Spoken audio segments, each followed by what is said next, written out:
meeting or the little play with the babies and stuff. Afterwards, she ran back to the other dude and was like, "I'm not leaving my husband."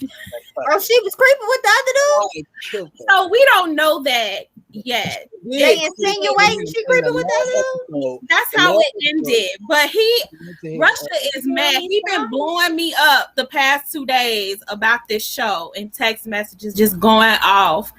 And I just think it's a good show. I was like, it's very interesting. And it discusses. I'm mad. He's mad. He's mad. I see.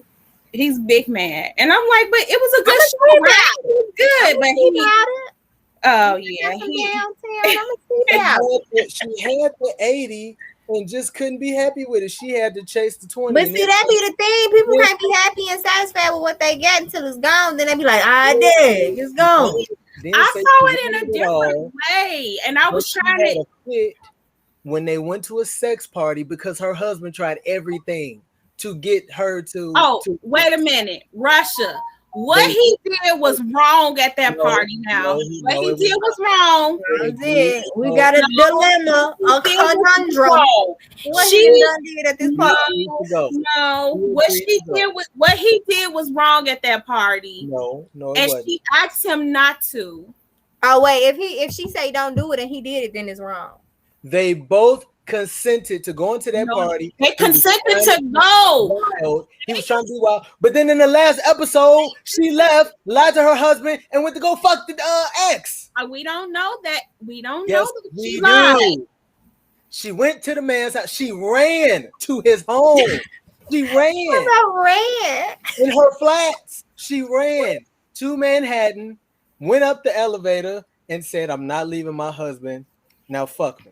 And then Is that what she said? Is that what she said? I personally think that's going to be a dream or a fantasy. That's some half. See, when you getting half crazy, then that's not going to be real when the new season comes out. Her fantasies are a lot more lavish than that, and her fantasies never show the build up. They always show right when they were like in the thick of it. I think what that is her saying that's what she wants to do. I don't think that's exactly what she did, but we're waiting for the new season.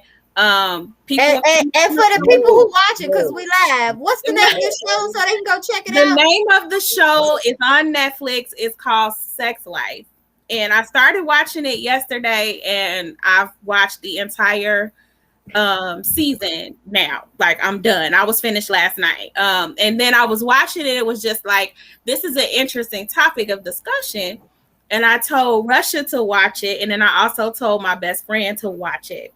And I don't know if I did the right thing by telling Russia to watch it, because he is big mad. He is big mad. It's about people can't appreciate what they get. He's not very happy his face about this show. He's been going on about it for 2 days. Her husband was tracking her phone while she was running down Manhattan. I don't think that's going to be, I have we'll see. But Russia's big mad about it. But that's not even what we here to talk about, though. What we here to talk about, sis? We're here to talk about the children. The baby. Oh, what was that? That was the music intro for the children. Children are the future. Don't do that. Come on. I believe the children. Oh, Lord. Wow. Well, we are here live. We're going to give people a chance to hop on in. I care a lot about this topic, especially as a parent. So it's good to have it from a parent's perspective, because Matt and I are parents, but also to hear from Russ's perspective, because he was a kid and felt like he needed to be his authentic self. I'm hearing the echo. Who needs to turn their radio down? Their radio down. Who listening to me live? I hear echo as well. I'm not listening to the live. I muted myself to see if it would change, but it didn't. I'm not listening to anything. Let me turn down. It's not.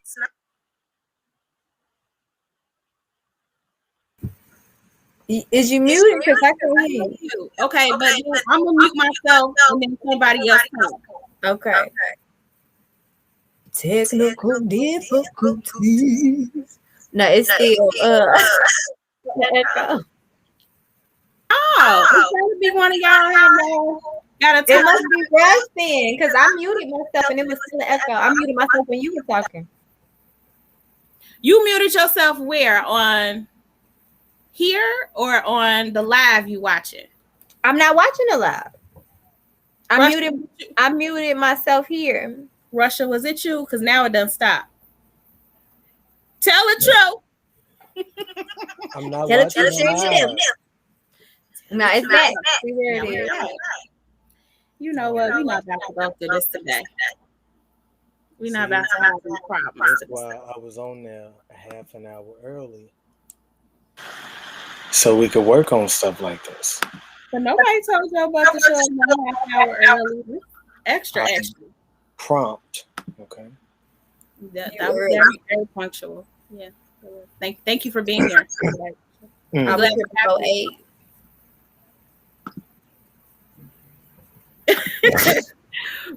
Well, tonight's show is all about allowing them to find who they are, talking about our kids and how this is a generational curse.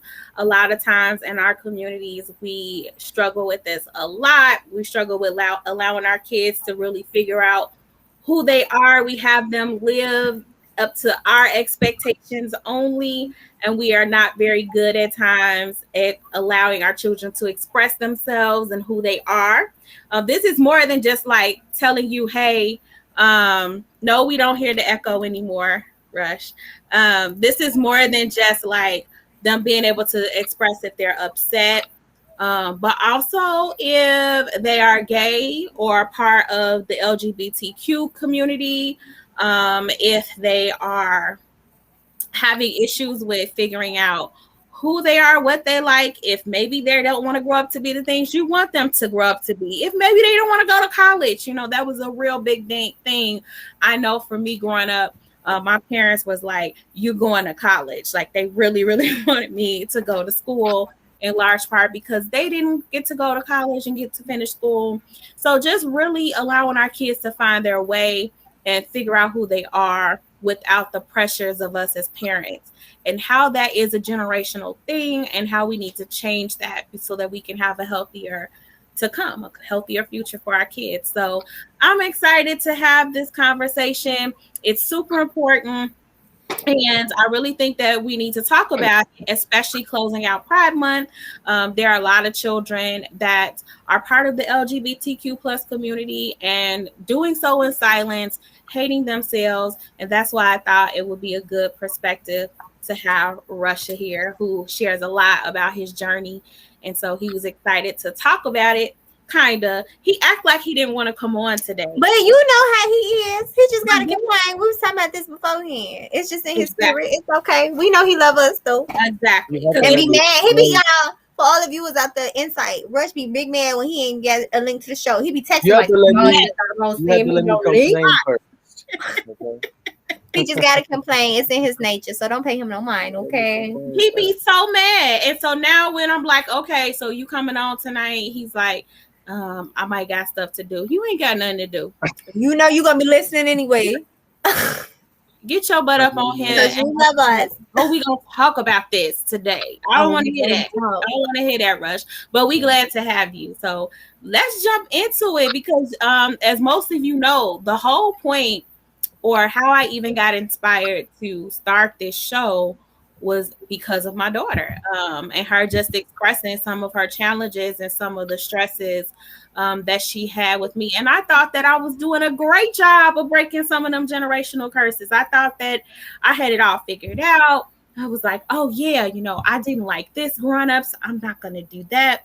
But when I really allowed her to be all open and authentically express her emotions and her feelings, I found out like, nope, still kind of falling into some of those same things. those same traumas, those same pressures that I felt from my parents growing up. And so the more that I'm letting go of those pressures, the more I'm giving my children space to figure themselves out, the better our relationship grows, and the more they're figuring out what they like and don't like, the more honest they're able to be with themselves. Because a lot of times we lie to ourselves as kids because we want to fulfill whatever it is that our parents want us to do. And so they're learning how to be more self-reflective, learning how to be more authentic with themselves. They're learning confidence, although it wavers sometimes, but that's just normal human pattern. But the more that I relinquish that control over them becoming who I want them to be and allowing them to be who they are authentically, the healthier they become. And so this is why it's such an important topic for us to talk about that. A lot of kids are out here suffering. A lot of our babies we're losing them to suicide, believe it or not. Our children are ranking amongst the highest in suicide rates currently. And this is a large part to do with not being able to be their authentic selves. And we need to change that because, we don't need to be losing our babies. And that was something that was super important for me. When my daughter was at her worst, it was like, it cannot be my child. And it can't be my child because I was the child that felt like I couldn't be myself and was in pain and silence. So let's break that generational curse tonight. We're going to talk about how important it is to let our kids grow into their authentic selves. We're going to hear from parents who are parenting in that style and letting their kids find their authentic selves, myself and Nat. And then we're going to hear from Russia, who has been the child that had not been able to be his authentic self the majority of his life, and how freeing and how it's been for him finally living who he is in his truth. So thanks for coming, Rush, sharing the story. We ain't gonna talk about no fruit cups today. Not today. Not today. I can't with the fruit cup. No fruit cup trauma. No fruit cup trauma. No fruit cup trauma because I'm hurting. When I do talk to Rush, he always bring up the fruit cup too, because he know it hurt me, it devastated me to my core. But I think he understands how terrible this was, and I'm so proud of you, Rush. You've grown so much from throwing fruit cups. You've grown so much from the fruit cup. Much, yes. Leaps and bounds. Okay. I'm coming to you, Nat. You a mom. You got a little king, a little young man, a young sir. He's small, but growing every day. We know how quick that happens if you're a parent, because I feel like just yesterday my kids was sliding out the womb, okay? And now they around here with graduations and whatnot. High school. I'm struggling. I'm still struggling. What is some of the challenges that you had as a kid? I know you have already said that growing up, your mom was pretty good with that, like letting you kids figure out who you are and stuff.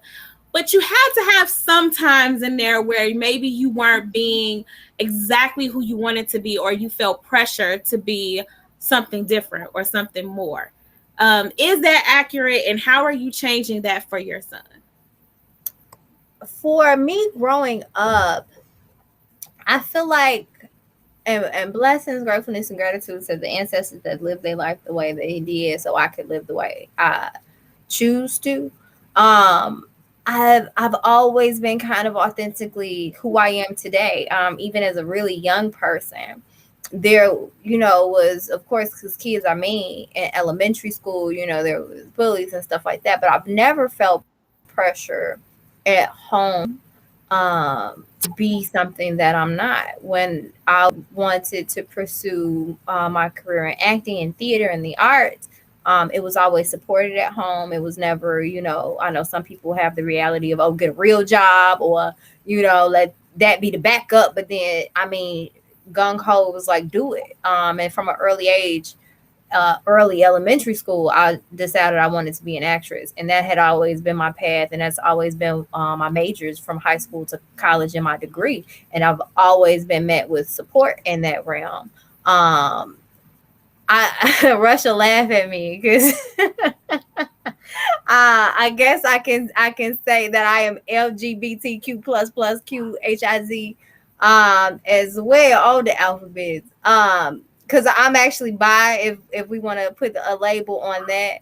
And I remember being younger and Rush like, you mad? And I'm like, I just like pretty people. Okay. Listen. All right. And he like, you mad? You just need to say And still to this day, I'll be like, I just like pretty people. Okay, because I need to pause there because that's super important again as we round out June, which is Pride Month.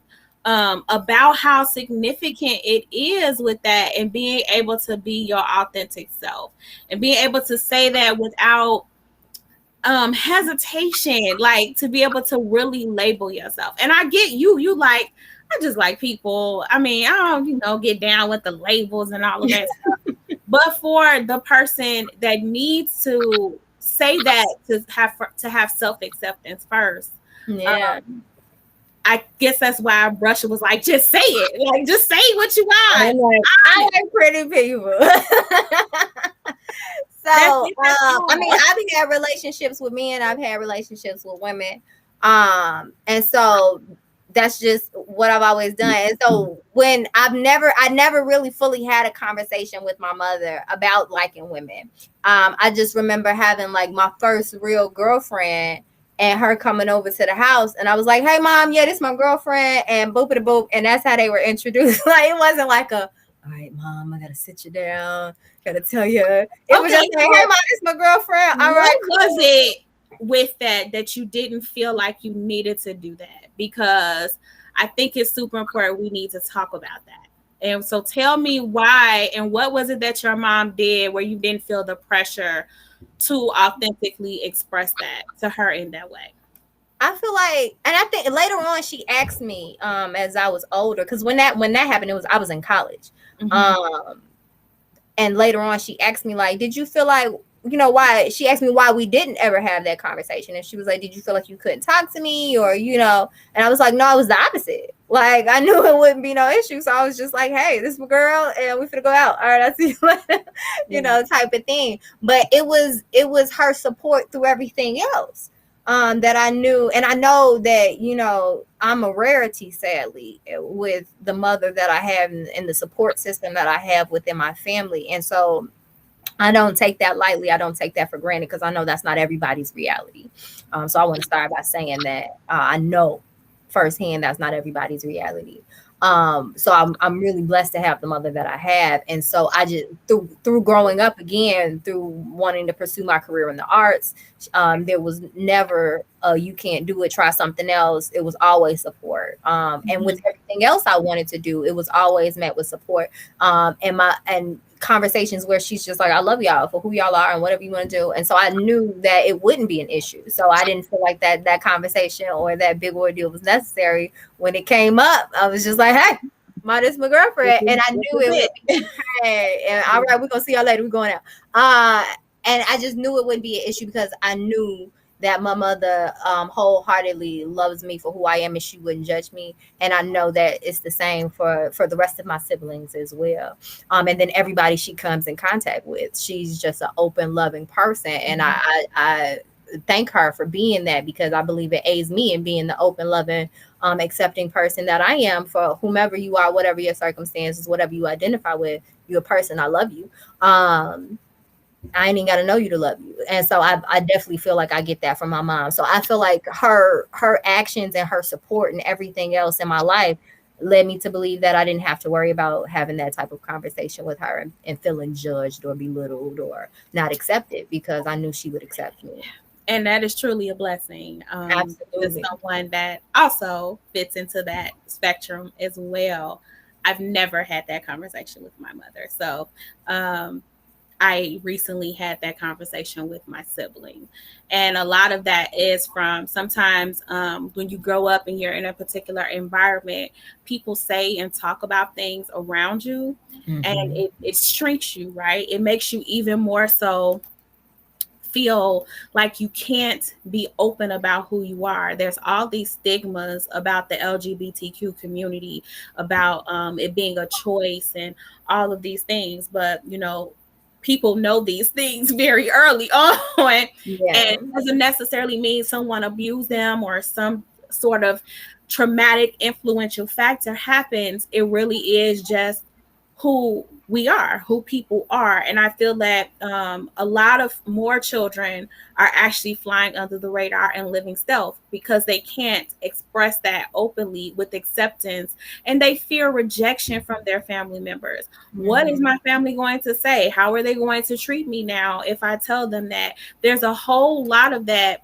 where so many of us hide who we are because we're afraid. We hide so many things, not just fitting into the LGBTQ plus community, but also when we're depressed, when someone's hurting us, when we have body insecurity issues, when we are being abused, when we have these really deep rooted things that affect us consistently. And people say kids don't know nothing, they're not going through anything, but they're going through so much that you have no idea about.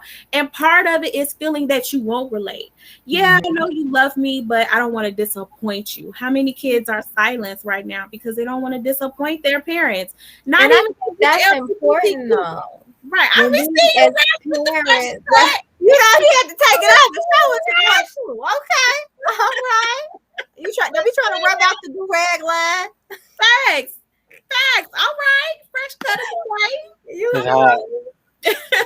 But I think it's really important. I was just having this conversation with actually Mr. Patience, Will Noor, just before I hopped online, and how as parents and as mentors, as aunts and uncles, as guides, we have to show young people that we have flaws. We have to show them that we made mistakes so that they feel comfortable sharing their mistakes. Because when we put people on a pedestal, like we often do our parents, until we be like, oh, Derek, you human. And then it's like this crash and burn moment. But if you let them know, like, I'm not okay today, or I did this when I was younger, and I made this mistake. I fell a couple times, but I got back up. This is how I fixed it. This is how I avoided today. They feel comfortable sharing their mistakes with you. If they see you as being perfect, they feel like they're going to let you down. They feel like they can't share those mistakes, which leave them open and vulnerable to a whole lot of a slew of things if they can't talk to their parents, which are supposed to be the people that are there to help guide them, love them, and protect them. So we have to, as parents and as guides, as again, aunts, uncle, mentors, we have to show these young people that we're human and that their mistakes make them human, and it's not the sum total of who they are. So I have mixed emotions about how that's done, only because I grew up with a mother that overshared her issues and her failures and mistakes. They are overshared to a point where sometimes it's very complicated in having conversations, because it's this projection of, you're reliving my mistakes, you're reliving my life, which I know was a huge fear for her, because it was a huge fear for me when I found out I was going to be mothering a daughter. I didn't want for my daughter to have to walk the same pathways that I had to walk. And knowing the struggles day to day as a Black woman was a very scary thing for me, to be having a Black daughter, because I'm like, okay, she's going to have to go through this. It's the same perspective from fathers about their sons. They know what that experience is like to be the Black man here in America. And so they project a lot of that fear, a lot of their own trauma into their children. And that was the case with my mom. My mom overshared. So there were a lot of things I don't really need to know to understand that you're human. But I feel like her way of doing that was to, in some ways, liberate me, but it did the opposite. It made me more concerned that in reliving or maybe having some of the same similar mistakes to her, that I was disappointing her, because I also heard, I don't want you to do the things that I did. I don't want you to have the life that I didn't want this for you. So when you are reliving those things, is like, well, shit, I've royally let her down. Like, okay, so you feel a sense of disappointment in yourself. You feel a sense of failure. I think that we need to have some balance in what we share, and letting our children know that we do make mistakes and we falter, we fall short as well. But there needs to be some also holding back on maybe details of what those mistakes were, but just, hey, I think that we could do that without necessarily sharing the mistake itself, but just having grace. Like, and allowing our kids making mistakes. So when they make mistakes, not yell at them and center our emotions from that place we were in when we made that mistake. How do we feel? So maybe just being more empathetic. Like, I know how I felt when I made this mistake. So let me give to my child this, and this, because that's what I needed in that moment, without having to say, I did the same thing you did, girl. And, look, this went this way and that went that. It can go one way or the other, in my opinion. I think we also can't project as parents, as people, but as parents, for sure. When our children, before they're born, we have ideas and goals for them and aspirations for them and all their potential and the things they can do. And we have this before we even conceive. And then we have the baby. The baby's conceived. They're there in the womb for the mothers, for the fathers. You see the baby there in the womb, and it goes into overdrive. It's like not only the things you need to do as a parent to prepare for this baby, but what can the baby be? What they gonna need? Basketballs and oh my God, and all these things, right? It gets to going. All the hopes, all the dreams, right? And so when that baby is here, and we start to see as they grow older that baby is a full person with their own personality, their own, especially once they get older, their own ideas and goals and aspirations that may not align with ours. That is when we have to step back. And what this show is all about, allow them to make their own choices and decisions and not always what we want. And I do that with like you said, my son's young, he's 3. But he is strong-willed. Okay, he's strong-willed. All right. He has to be in a certain way of fashion. I'm like, it must have been something in the breast milk, the formula. I don't know. They came out willful. Strong-willed. Okay. Yes. He will let you know. I don't want it. I want it. I don't like it. I like it. I mean, if he likes something, he'll stop in the middle of eating something and be like, "This is good. I like it." I'd be like, "Thank you, baby." And he was like, "Yeah, this is good." He'll let me know. But if it's not, if he don't want it, he's gonna let me know. If he gonna fold the plate up and put it in the garbage, baby. No, he's just gonna throw it in the garbage. Like, listen, he lets you know he's strong-willed and huge personality. We went to the museum for the first time yesterday because I'm like, all right, I'm gonna start stepping back out. I can't have him think shut in is the way life works because he at that age where this is how life works. So I'm like, okay, we're gonna go out. He likes trains and stuff. So we went and looked at the trains and the planes and all the means of transportation. And the superheroes, right? Yes. So we went and we were walking around and he's enjoying everything, but he's so strong-willed. And I'm like, Jaleel, this way. And he like, I don't want to go that way. Jaleel, we got to go up the stairs. I don't want to go up the stairs. Like, and in those moments, I'd be like, boy, you know what I'm saying? But in those moments where I can just let him express who he is and which way he want to go, I let him. So when we first got there, we like, okay, we're going to go this way to the space or this way to the water. So I stepped back and I let him decide. I said, which way you want to go? And he's like, I want to go underwater. I'm like, okay, well, we're going to go underwater. We went underwater and went back around to the space. And then, all right, where you want to go from here? Train or plane? Plane? All right, we're going to go to the plane. So whenever I can help him, let him make his own decisions, I let him. Even in the moments where I'm like, come on, hold my hand. And he's like, I don't want to hold your hand right now. I want to do it myself. I'm like, all right, you got to learn how to do it yourself. Do it yourself. And I move myself out of the equation because Mama Natalie want to be like, hold my hand so you won't fall and hurt yourself.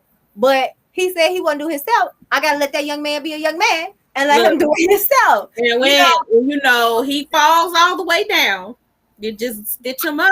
I tell my kids, like, I've got to a point now, I'll be like, listen, y'all, if you want to go and do that, I wouldn't advise that.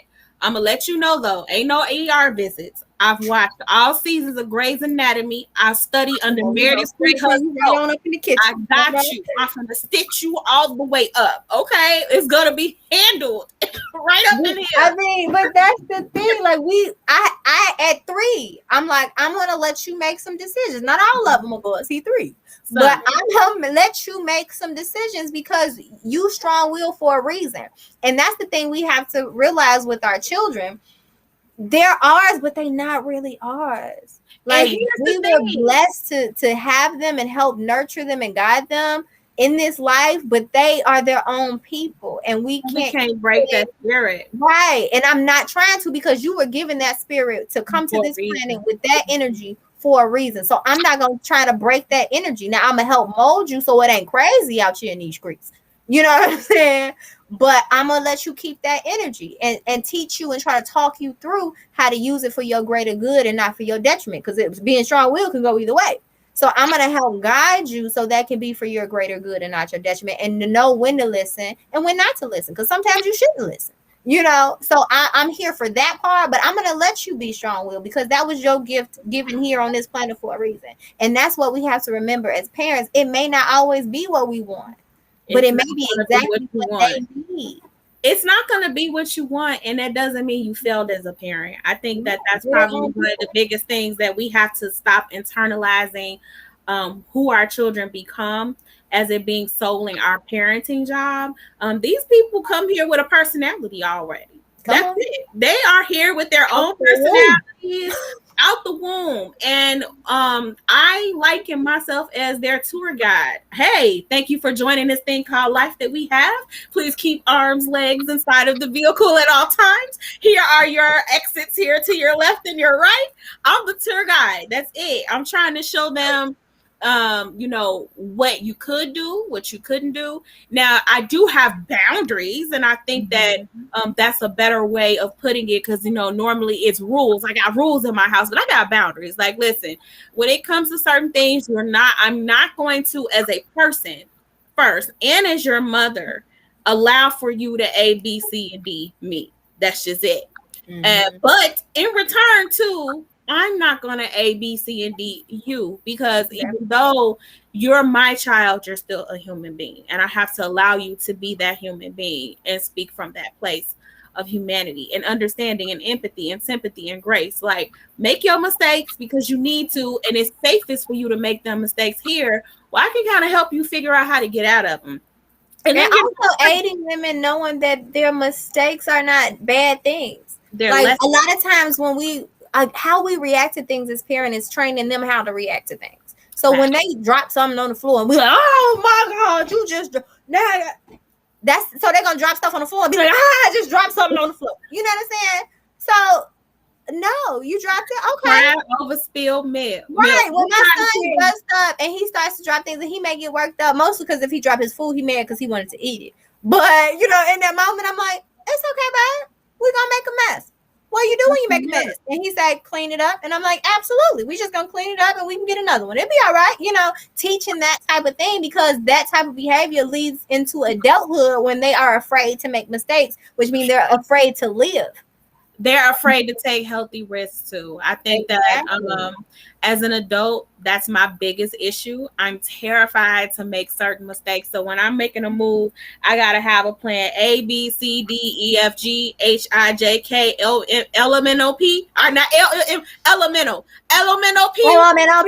I gotta have it all, because I'm like, let me be prepared. And so sometimes I'll self-saboteur myself and be like, yeah, you know what? I'm just not, I'm just not going to do that. But we need to be able to step out on taking risks, because we limit ourselves when we don't. And we start conditioning our children to feel comfortable and pushing themselves out of their comfort zone. And we can live a boundless and unlimited life of excellence if we move out of our own way. If we step outside of our comfort zone, because life starts outside of our comfort zone.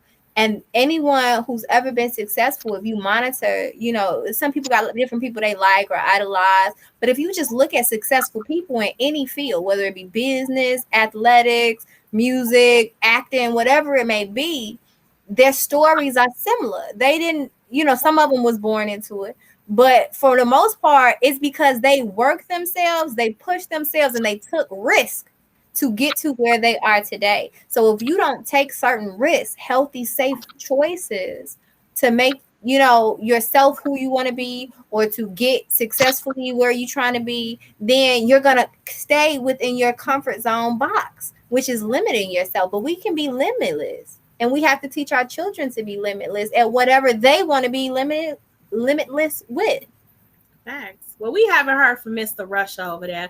We got to pull him in because he had been disappeared into the background. Come on back, Rush. It's your time to shine now. We see your pretty artwork in the back. We want your perspective Designs by Russia.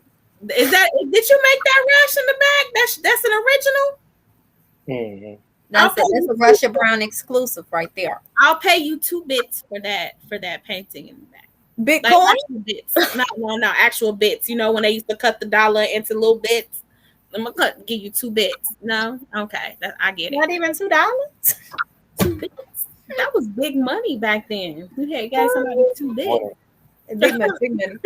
Rush, what is it like for you, or what was it like for you growing up and struggling with that and feeling that fear of not being able to be your authentic self? And how do you plan to? I know you kind of on the fence about children, and now even more so after we watched this show because you're just mad with everybody in life right now. I'm sorry. I thought it was a good show. I didn't mean to recommend it and upset you. But if you can get past the trauma of watching the show, and go forward and have children, how are you planning to be different, knowing what that was like for you? Well, I think the relationship that I had with my parents was pretty paralyzing.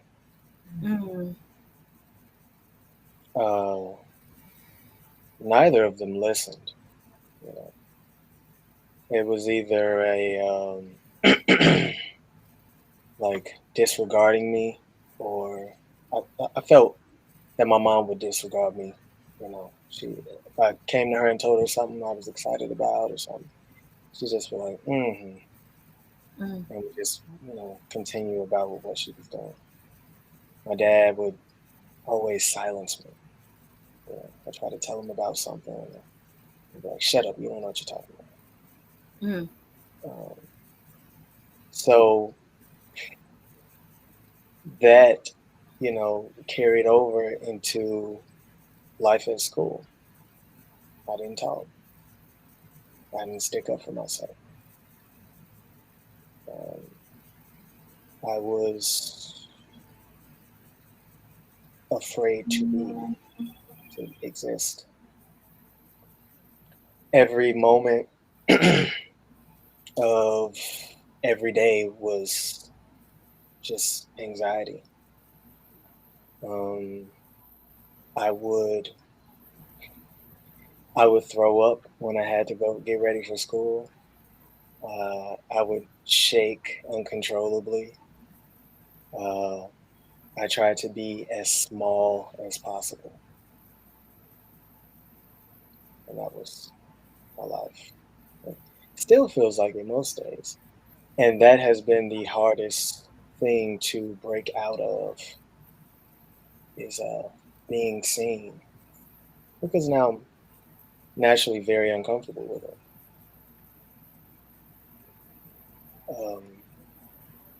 I mean, you guys said most of it, I didn't make choices. I didn't make decisions. My mom did. She made them all for me. Like when I went to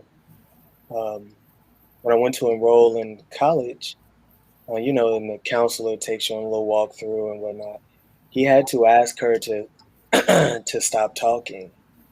When he would ask me questions, she was answering them for me, and I was comfortable with letting her, because I didn't have to be seen. And that was your reality. Yeah, you didn't want to be seen like that as well, because you weren't being who you felt like you were and who you are.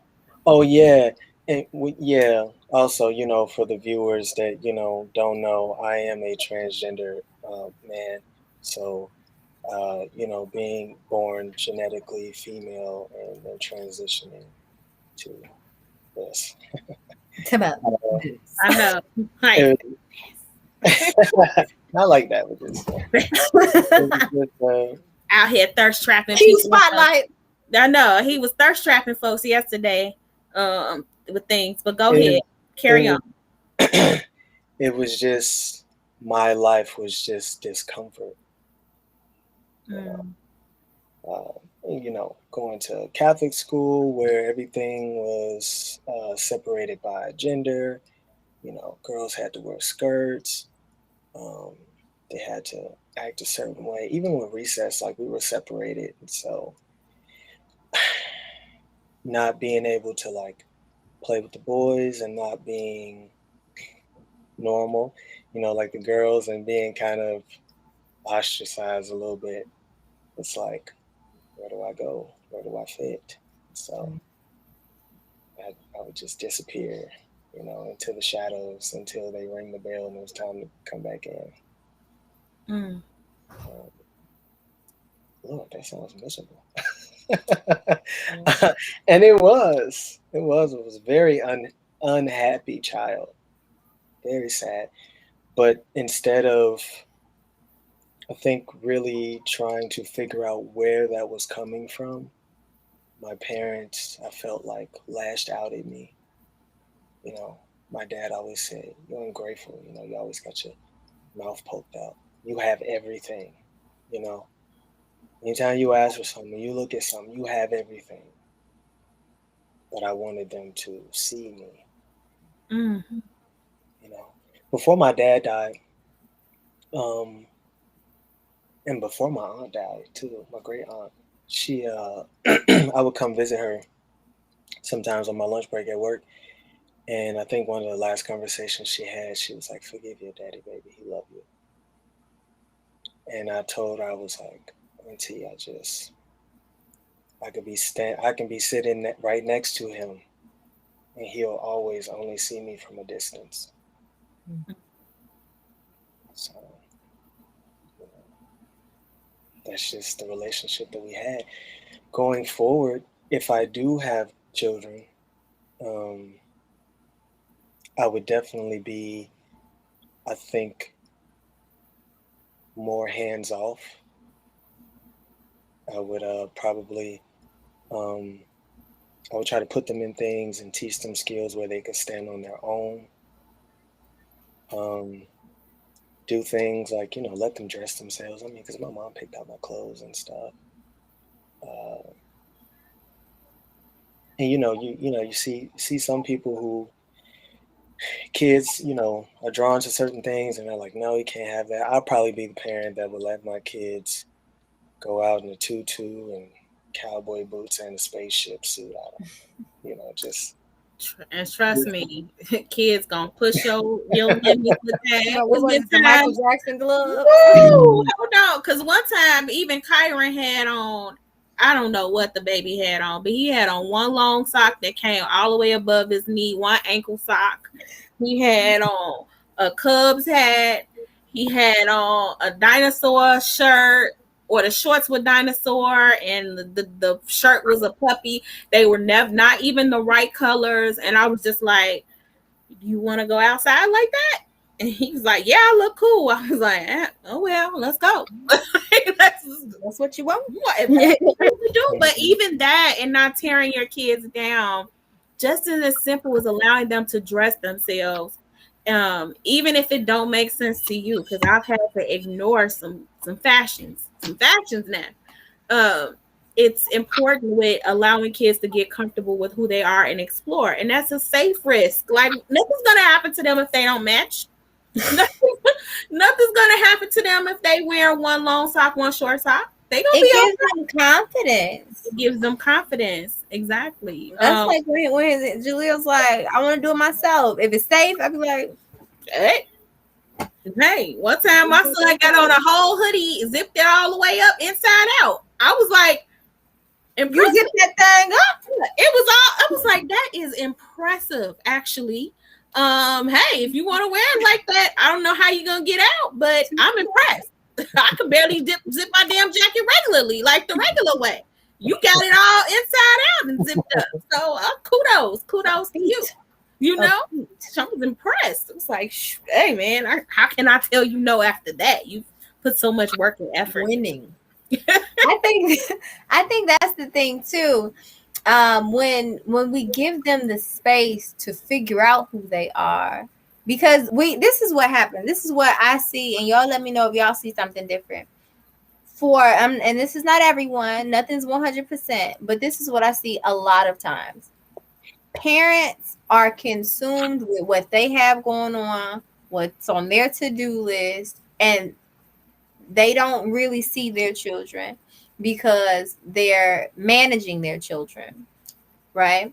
And then they tell them what to do. It's kind of a dictatorship, and the children really don't have a voice or a say so necessarily. Then when the children become age where they're supposed to have a voice, maybe say around middle school, high schoolish, but when they really supposed to always have a voice, but when they're really supposed to speak up for themselves in certain situations, in school settings and relationships and a whole lot of other settings, then they don't have a voice. They didn't have an opportunity to explore and figure out who they are, what they like, what they don't like. They don't know how to speak up for themselves, and then they get taken advantage of a lot of the time, and they're unhappy. And Rush, you know I love you to pieces. I saw your mother. I saw the effects. That's how we met. Did y'all ever heard the story of how me and Rush met? I did, because it tells it all old and great, and I'm gonna still be telling this story. Both of y'all always tell it all the time. Old and great, I'm gonna still tell this story. Our kids gonna know this story, but you know how I met your daddy. Let me tell you, we was in class. Listen, right? Like, and you were so comfortable, basically being mute, and until you weren't anymore. And I love seeing your journey and your process and your progress. I love it. It makes me like really, really happy. Like this is a really genuine smile right now because I saw where it was. I saw where you were comfortable living in a non-existent almost space to where you are now. And it's a beautiful thing to see. Even when you get on my nerves, I'll be like, I look at you living your best life. Get in the house though. But look at you out here in these streets. Like, I love it because this was not you a couple years ago. And it's a strong majority of the way you were comfortable living in silence was the way you were parented. It was that you didn't have a voice in your household. It was that you were constantly shut down. It was that you were constantly told what to do and that you didn't have the luxury of figuring some stuff out. And you can't know who you are until you have the experience of meeting yourself. Like, you have to meet yourself, and you meet yourself in the figuring out. You meet yourself in the failures. You meet yourself in the joys and what you love. And you have to try new things to figure out what you like and what you don't like. And so as parents, we have to listen to stories like Rush's and so many other people's and our own personal stories and things we live through. And we have to take those experiences and we have to mold them into being better people and better parents. We have to allow our children to be heard, to be seen, to have a voice, to figure some stuff out. I don't rush to my son's aid. You can say what you want to about it. I parent how I want. My son's amazing. I don't rush to his aid. I sit there and look at him. Okay. Because when you don't, you're teaching him how to figure it out on his own and how to, and because if you rush to their aid all the time, they don't get that independency. And that's something that I definitely have to get better at and have been changing, because I'm the mother that's like, okay, we're going to figure it out together. But it's important that he knows, and he knows how now, because that's a skill that's super important when we go out into the world and we're on our own, about how to be self-sufficient. And that doesn't mean that you're not supporting your kid, but that's also part of them allowing to figure out who they are and find themselves. Also, there's more than one way to skin a cat, right? You know that saying. So how I may do something. Can the cat keep the fur? Well, no. But it's more than one way to resolve an issue. And so not necessarily my way is the only way to resolve it. It may work, but it doesn't mean it's the only way of getting to the end result of what, is desirable. And so sometimes it requires for our kids to figure out their own unique way in getting to the result that they're aspiring to have. And if we're always solving them for them, what we're doing is essentially making little carbon copies of who we are. And so they're holding themselves to that standard all the time. And it quiets them. It mutes them, which is what Russia was talking about, being mute and just allowing the parent to take over, because your life doesn't become yours anymore. And even in small ways, I have to check myself often on wanting things, simple things like being done around the house my way versus the way that's getting done, and it's fine. It's just not my way. I gotta check myself often. He'll be bring that up his room, and he has little shapes, and the shapes, the way I set them up is 6 shapes. We put 3 on top, 3 in the bottom, and we leave it alone. But you can't bring up the housework stuff, because me and Mr. Tate, we argue about certain things. Oh, you talking about how to wash them dishes? Did the silverware go first or not? Right. But see, that's the thing. It's not, as long as it gets done and it's done well. So he'll set him up where he's getting creative, and he might do an L with the lines, and it might lead from the door to the bed. And in my mind, I'm like, but that's not how it goes. Well, who says that's not how it goes? You know what I'm saying? So I have to check myself, like, that's a great job. Look, it's a little pathway, and I'm like, that's cool. And I have to check myself often. So no parent is going to be perfect. We all like what we like. We like things certain ways. But when it comes to our children, we have to relinquish some of that for them to figure out what way they like to do things. We have a question from my cousin Renee. Hey, cousin-in-law. And so she, I guess, is just following us and just coming into the room. And so she asks, what did the young man live in silence with? Russia, would you like to answer that question again for people that's maybe just now joining us? If you feel comfortable. Living in silence with, I just didn't talk. I didn't think I had anything valuable to say. I didn't think anybody wanted to listen.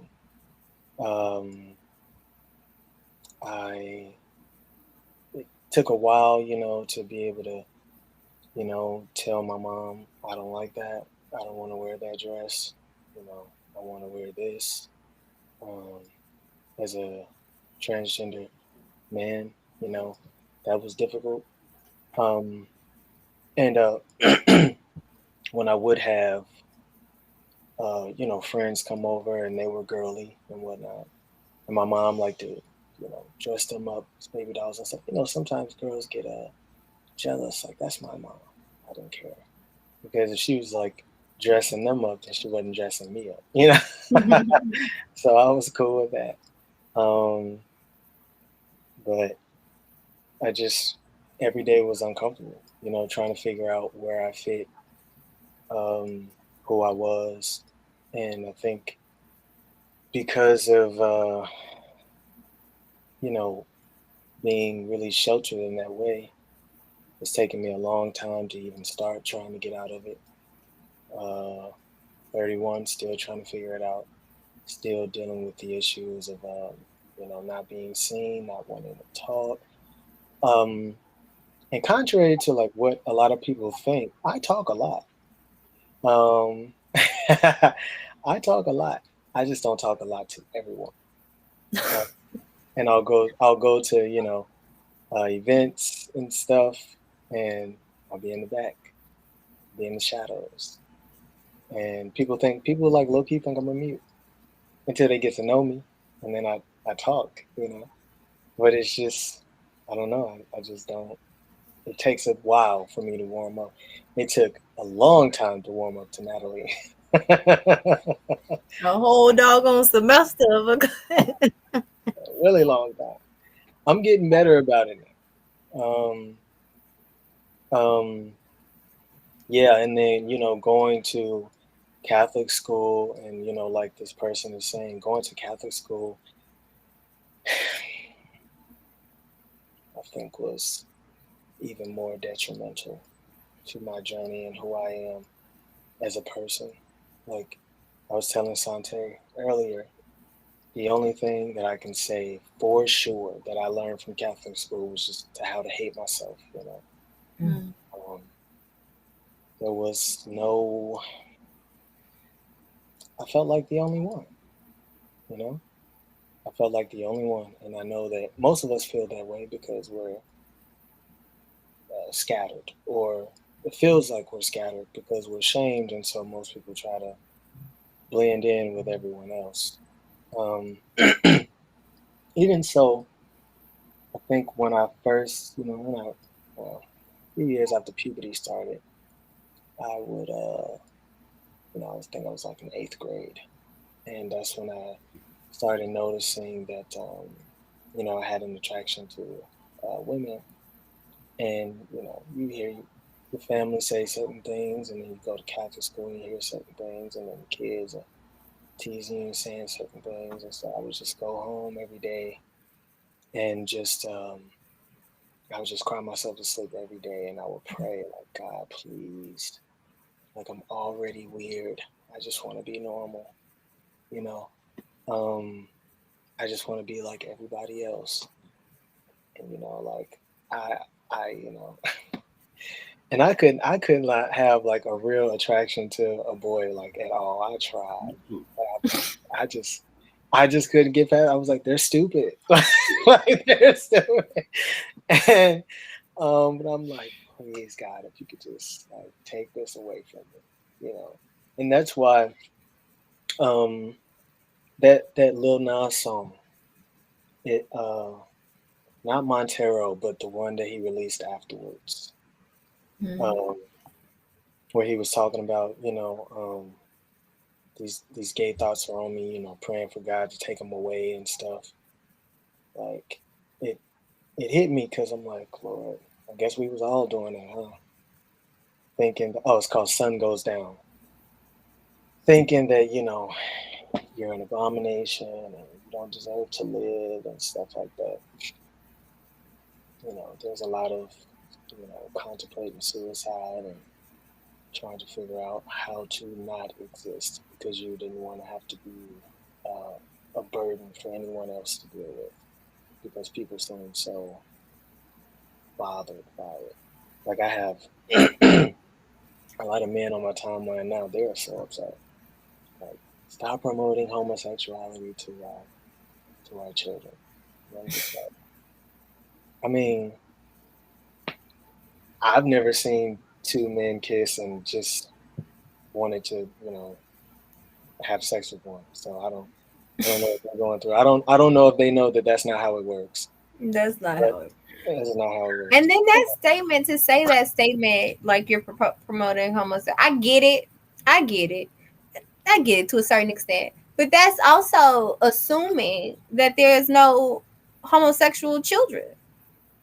A lot of young people, especially when coming through the puberty age, realize real quick what they're attracted to and what they're not attracted to. A lot of people's predecessors were also a part of that community too, and lived their entire lives in silence because of the hate. And it seems like what you're saying is that everybody's born heterosexual, and how dare you assume that? But I'm always super amazed by the ideology that it's impossible to be born as part of the LGBTQ plus community. We're born with so many things, yet people can't seem to grasp that you're born with particular personality traits, particular attractions. You are not taught to be heterosexual. You are not taught you're taught to be a girl, to wear dresses, that this is part of being ladylike, etc., or this is what it means to be masculine. But we don't come out saying, oh, I'm supposed to wear that dress. We come out knowing some things, and some things are taught to us, but I'm always so confused on why it's not possible for someone to be born gay. And it frustrates the ever-loving hell out of me that is this assumption that someone has had to do something to you. While sometimes that can influence, that can be an influence. However, that's not everybody's story. That's not everybody's situation. And I just don't know what it will take for people. We've seen people born with a multitude of different things. Yeah, it's still what it is indoctrination and brainwashing. Just like it is with racism and a whole lot of other issues that we're still trying to figure out why people so big mad about. It's because ignorance begats more ignorance and hate. And so if you don't truly understand or know something, but you're being told that is wrong and you believe that, then you're going to teach that. But it's brainwashing, because I'm going to be 100% honest. The heterosexual white man was the one who's setting all of this stuff up. Because who says? I mean, who says like that this is wrong, and why you so mad about what somebody else like? If it's not hurting you, why you worried about it? That's always been my thing. You big mad about somebody's skin being brown. What that got to do with you? You big mad about somebody liking the same sex or the opposite sex or whatever they like. What does that have to do with you? If we all just be a little more open and inclusive, we can live a beautiful life here on this planet, in my opinion. This is all my opinion, y'all. But if we allow people to be exactly who they are and stop trying to put people in boxes and understand, even sometimes it's not for you to understand. That person, like, I just don't understand the mathematics and the science behind a woman liking a woman. You don't have to. Just accept that person for being who they are. That's the thing. That's that really gets me, especially when people find out, I've transitioned and whatnot, and they be like, "Oh, well, I don't agree with it," but and I'm like, "Who said you had to agree? This is my goddamn life." Right. That's the reason why I give you your permission to do it. That, and it's like I've never been one to push like, you have to accept me and all this other stuff. I just said, you respect me as a person, I respect you. That's really that's all it should be. That I demand. And it's like my mom never, as far as I know, I never met like any lesbians or any gay guys. Like I had a really sheltered childhood. I stayed to myself a lot. I never met anyone like me that I can remember at this time. And so, but I still had these feelings, I don't hate men, and there was never any adults that was touching me, abusing me, and nothing like that. It's just how I was. And I just never liked, being a girl. Like, I hated it. Anything that had to do with it, I just didn't want to do it. I was just like, this doesn't fit me at all. And also feeling that that women were, seen as less valuable by men. I told my father before he died, I was like, have you ever stopped to think about the things that you said, like how that affected me, how it influenced me?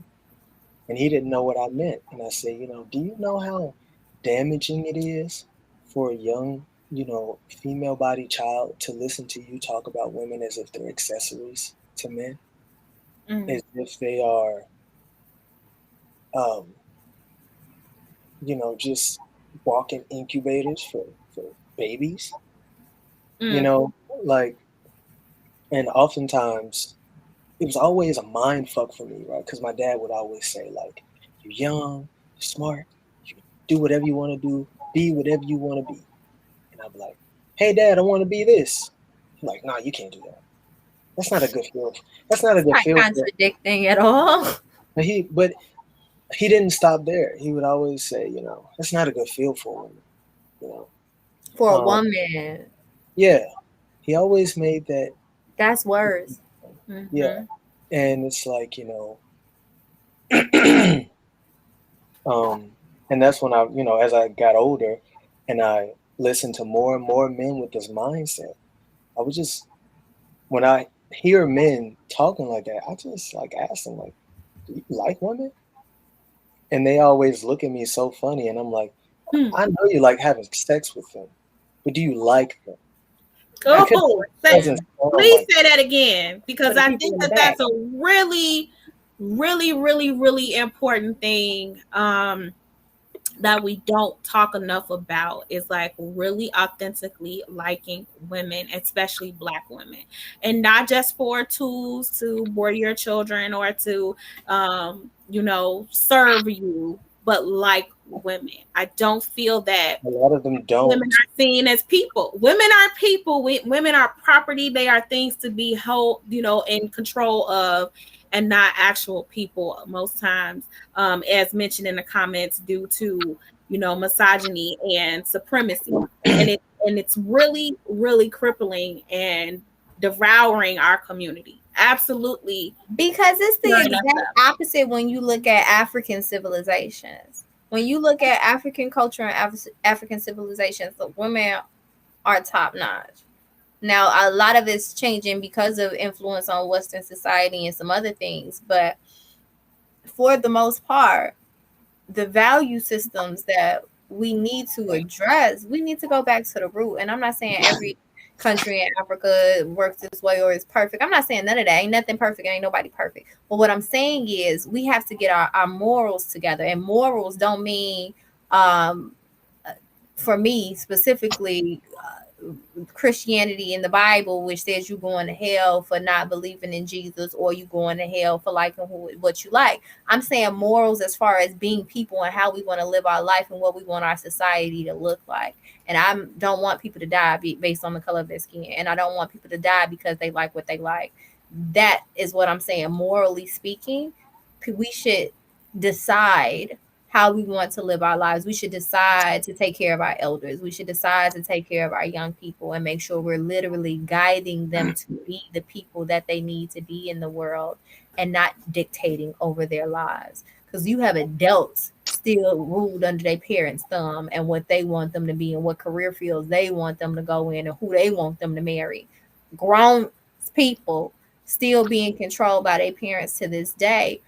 But that's not what life is about. We got our priorities mixed up, we got our values mixed up, and we have to figure out what kind of world we want to live in, because that's where it's really going to go into raising our babies.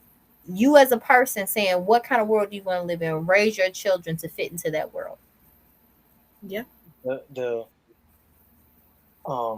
you're talking about, African society and stuff, and I have a lot of, LGBT friends, and we talk often like, what places do you want to go to? And most of us, we're like, man, I would really like to go to Africa, but they have some strict anti-LGBT stuff going on over there. And most of us are like, I don't know if I want to risk it, And it's similar. It's like having to think about that, and then also having to think about, okay, well, now where can I go as a Black man? And so when heterosexual Black people are upset when the LGBT community compare them, and they're like, it's not the same, I can't change my skin color. And it's like, do you think I wanted to wake up different like this? Do you think I wanted to be in a position where I knew I would be hated just for existing?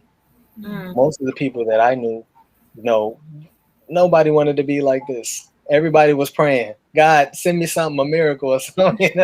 Everybody was praying, make me right. Mm-hmm.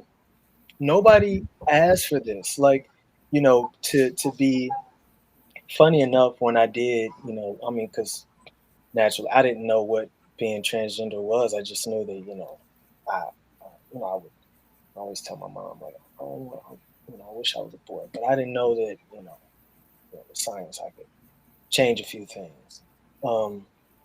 And so when I did tell my father that I, liked women, he just laughed, and he was like, oh, okay, I don't care. He said, having a gay daughter is better than having a pregnant daughter to a father any day. 17. And then he immediately went into, now if you're a boy, we have big problems. You have to bust your head, you know what I'm saying? Ain't no son of mine gonna be gay. I'm like, there's just constantly small things like that. And then those same parents have the nerve to then ask years later, like, why you didn't say nothing? Why you didn't say anything? Why didn't you tell me Why that? would I? Those microaggressions, those passive ways of hatred. Why would I tell you for you to hate me? How you already have told me how you feel without knowing who I am. So why would I tell you that I'm that person when I already know how you feel? Because ultimately, as a child, you already told me. You still want your parents to love you and accept you. You don't want to break that bond between your family mate, your members, your parents, and so you're still also just don't want the drama. You or don't want the drama, especially when you're already struggling with yourself. I think a lot of people don't understand how many stories of people in the LGBTQ community as children literally wanted to die. Did not, pray, like, take this away. I change it because if they're saying that it's a choice, help me not, choose this. I want to not be this way. I want to be normal. What kid never wants to be normal and wants to, stand out or be ostracized for being different? And I think that that's so much forgotten. Like, if we really had choices all the time in who we are, who would actually choose to be the way that they are if it was going to get them hated and ousted out and not accepted? Not even just hated. Like, that's the thing. Sometimes safety, like, literally can be killed. Yes. And so, even when it comes to dating, well, I feel a little bit more safe than, probably Black trans women. But, I was dating a woman at the time, and she was so excited, I guess, to find out that I had transitioned. She was like telling everybody, all her friends and stuff like that. And I was like, hold on. Don't You put me invited me to events and all that. I'm like, I don't know these people. Like, you do know that, it is very dangerous to live this existence. And there's one thing from saying, like, I don't accept that lifestyle or I don't like it. But people always take it one step further to try to dominate you physically and hurt you. Why? I don't know. Because I don't. I'm like, I mean, they're inadequate within themselves. If you're happy with your life, you wouldn't dare go out your way to be mad about somebody else for how they live in their life. Yeah, I'm like, if you could truly beat this stuff out of someone, you would have way less people like this in the world, because there are a lot of people who were abused and beat and used the people use the Bible to justify it and all of this. And it's like, you don't even follow half the stuff in that book. And oftentimes when you come around people, you pick and choose what you follow in that book. That's true. Because the first part that he said was like, he without sin cast the first stone. Anybody not seeing on the line out there in the world anywhere? No one? Oh, I thought so. So shut up. I even asked, some people, like, have you read it? There are some people that are, following, the word and whatnot, haven't even read the book. And all they know is select verses that pop up that suits their initiative and agenda. Yeah. We all perceive things differently. And so I'm like, so if you haven't read the book, but you're, following scripture that the pastor is telling you, you are following his perception of what he read in that book, not yours, because you haven't read it. And stuff like that is scary to me. It's like, can you tell me the verse after the verse he just read? Yeah. It's scary that people are following something based on someone else's perception of it. It's indoctrination and brainwashing is what I'm telling y'all. It's what it is. And that's what I meant when I said, like, most of the norms that we're going off of that's been established and that's constantly drilled into us from baby to adult and beyond is heterosexual white men. Because the perception of women being looked at as less than, that's a heterosexual white man. Okay. The hate of the LGBT community, that's the heterosexual white man. I believe Anika said it in that. That's white supremacy. It really is. Especially when you look at the fact that it ties so closely again with the way racism works. It's people feeling like they better based on someone else's terms of better. They got white people to hate black people so much because they told the lesser class white people that they was coming at their head before black people, but you better than them niggas though. And they was like, you right. And then they hopped on the bandwagon and started hating black people because they felt like they could be better than somebody. The truth is that while there's any oppression, period, is the need to feel better than somebody else. Absolutely. People really struggle with confidence in themselves, self-love. And so it's much easier for you to stand on the back of someone else than have to stand in the mirror and see yourself.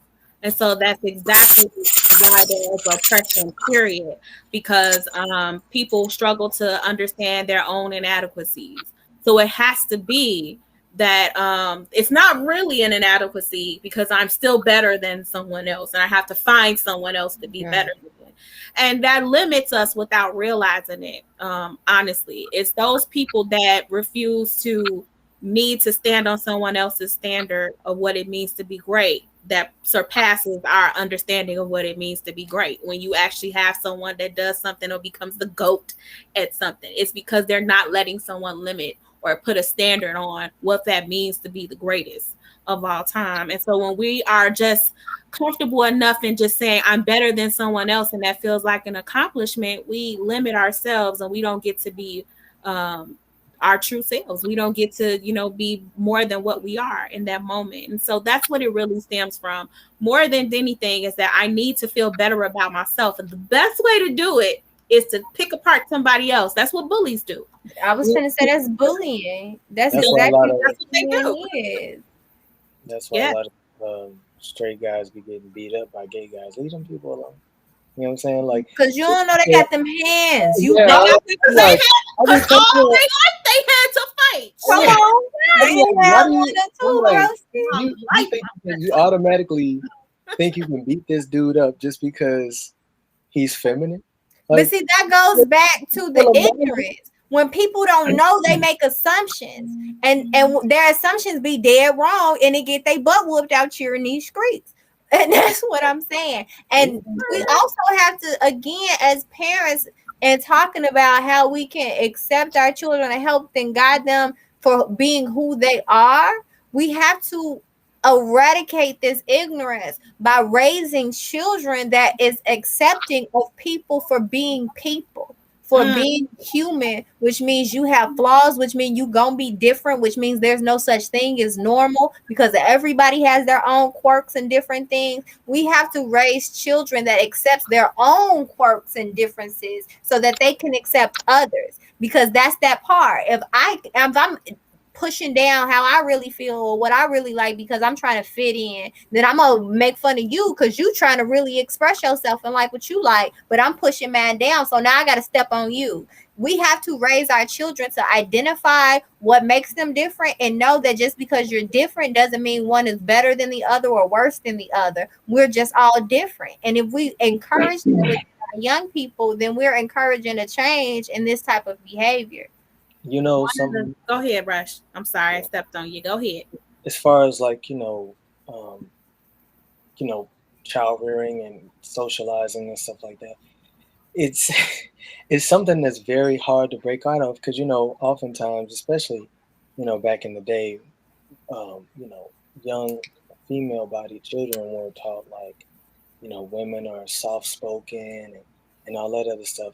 And that's something that people point out about me a lot. They're like, very soft-spoken. I'm like, I can be loud. I'm just not naturally. But, even though I look this way, I was still socialized a different way. And so having to work through that stuff and try to break out of it is extremely difficult. And I think I just hated how controlled I felt.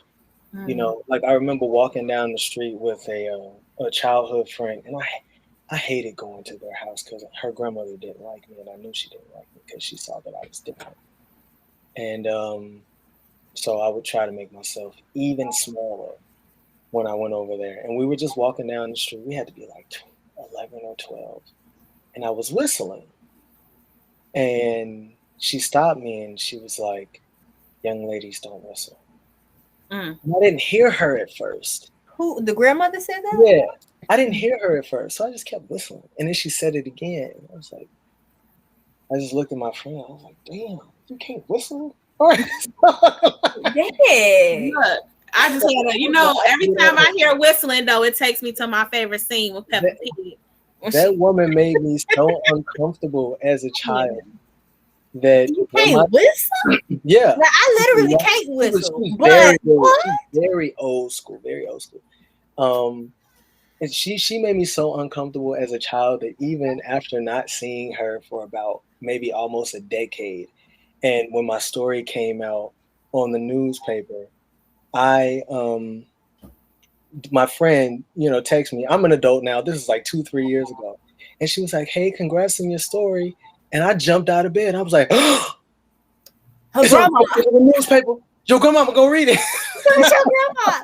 See, but that's the power that we have as adults with young people. Like, these young people grow up to be adults, but the way we interact with them literally follows them for the rest of their life. The rest of their life. And they are forever influenced and still afraid. And they shrink themselves even still, which is why our kids are going to have to go out into the world, especially as Black children, and shrink themselves often just to, navigate, just to kind of move around and for self-perseverance. Code switching.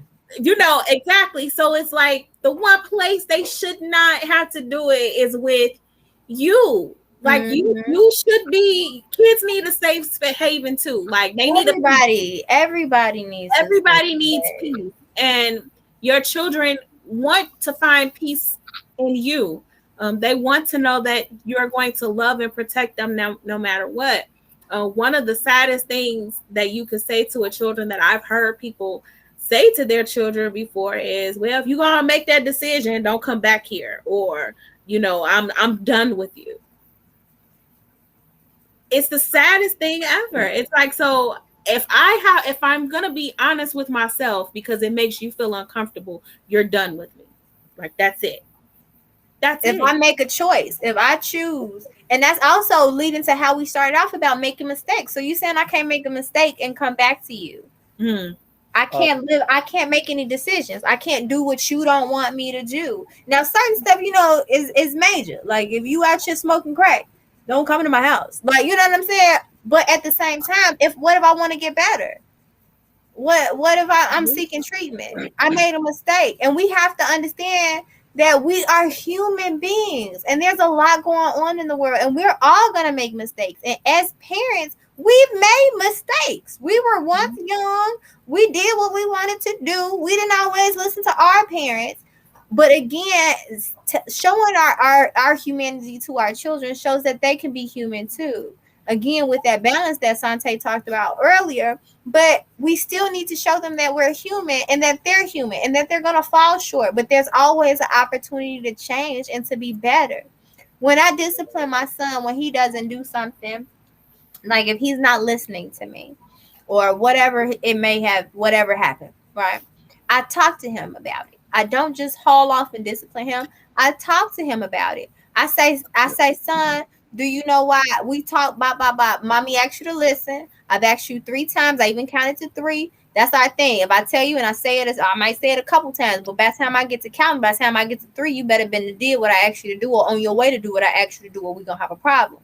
Right. So that's our thing. So he knows when I start counting, he'd be like, I'm serious. So we talk about it. Mommy counted to 3. Mommy asked you several times to do this and you didn't do this. What happens when you don't listen to mommy? That means you made a decision, because everything is choices and decisions. You made a choice not to listen, so you made a choice to go stand in this corner or whatever it may be. So he may go stand in the corner. While he's there, I tell him, This is your time to think about how you can be better and think about what happened. Take deep breaths and work it through. When I see that you're listening, you can come out and then we're going to talk about it again. Do you know why you went to the corner? Do you know what choices you made? Do you know how you can be better? Because there's always an opportunity to be better. And then I give him a hug when we're done talking, because it's not I'm mad at you, it's I want you to be your best self. And I tell him that mommy is here to guide you, and I can't properly do that if you're not going to listen. You know what I'm saying? So I'm talking him through these decisions because he's going to need to know this. And as parents, we can't haul off, dictate, and discipline without making sure our children truly know what's going on and why actions are being taken, because they don't know to change the actions if they don't know what's going on. But there's always an opportunity to be better. One of the biggest things I had to do, and that I take pride in doing, took some adjustment, because I grew up in a I don't have to tell you why because I said so era, where parents told you to do things and you had to do them even if it didn't make sense to you because they said so. Is if I tell my kids to do something, now I don't feel disrespected or challenged if they ask me, okay, but why? So you want to let me explain to you why I said no. Mm-hmm. It doesn't mean that I'm going to say yes. And I need you to also understand that you may feel some sort of way about my no, but I'm seeing something beyond what you can. And so you're free to express how that makes you feel, but it doesn't mean it's going to change what my answer is. So like just the other day, my daughter wanted some sweets and it was late, and she said, well, why can't I have it? I don't understand. I said no. Well, why did you say no? Now, back in my day, if I had said to my mama, well, why you say no? I probably would just be waking up in the future, like right now. But for me, even though it pissed me off and it made me mad, I said no because it is too late for you to have that type of sugar. Having that sugar is now going to disrupt your sleep. Disrupting your sleep affects your mental health. Your mental health is not okay. I'm not okay. We're not okay. So you need to understand that it's bad for your health in all aspects. No, it may not stick to your hips like it sticks to my hips by having sugar this time of the hour. However, it's not good for you. And so while it's not the response that you wanted to hear because you wanted what you wanted, it's the response that you have. And this is my reasoning for saying that. Now, just telling her no, she gonna think I'm just being mean. And then she's gonna want to have sugar later, and she can't figure out why she can't get to bed. So, in explaining to her it's explaining to her the why, and I'm not doing it just because I'm being an asshole tonight and spoiling and ruining your good time, because I be needing a little sweets, sometimes late in the evening. But understanding the importance of this sugar affects your body negatively, especially having it at this hour of the night. You don't need to. Also, what's the likelihood that you're going to forget to brush your teeth after you have said candy? So now you're going to be going to sleep with the sugar on your teeth. And then we got to make a dentist appointment. That cavity. Your tooth hurting. We in a pandemic. We ain't safe necessarily going to the dentist yet. So but what this also shows, though, when we talk to our children and explain to them what's happening and why we're making certain decisions, it also makes them feel included in what's going on. A lot of the times children feel like they don't have a voice, like they don't matter, like their parents aren't making choices with them in mind. But when we talk them through these decisions and choices, it's saying, I'm bringing you in on this. I'm letting you know why I'm doing this. And it also helps them later and help us in our job, which is, as Sante said, being their tour guide in this thing called life. Because one day we're not going to be there, because they're going to grow up and have to live a life and make decisions without us. Now that you had that conversation with her about sugar when she in college or wherever she may be, and she think about having it at night before she goes to sleep, she's going to be different. You froze for a second, but you back. Go ahead. She gonna think a little differently with you explaining that to her when she's out on her own. So when we don't explain things to our children, or we feel like we don't need to, it puts them at a disadvantage because they're missing the lesson. They just think you being mean. She just thought I was being a jerk at first, and you just spoiling my. Well, I can't. And I watched you, and that's how kids feel. That's really about everything. She did kind of. I'm sorry, Rush. Go ahead. What you say? I say you're also helping mold them into being, slaves, for lack of a better word. People that don't question things and they just, follow and do Go things. along. That's how you There's end up way having, too many people out here like that. that's how you end up having stupid stuff like, high schoolers drowning because he jumped into a river off a dare and he knew he couldn't swim. You have stupid stuff like that happening. You gotta use your throat chakra. If you don't, it's gonna aid some other ailments. Like, and I mean, I'm even still learning that to this day because I care about people and I'm a giving person. And a lot of times I'll mute and belittle my, and we talked about this on the show before.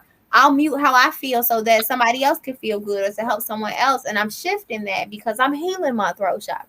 And when I tell people that, they're like, what, girl, you talk, like you can talk. And I'm like, I absolutely can. That's my life.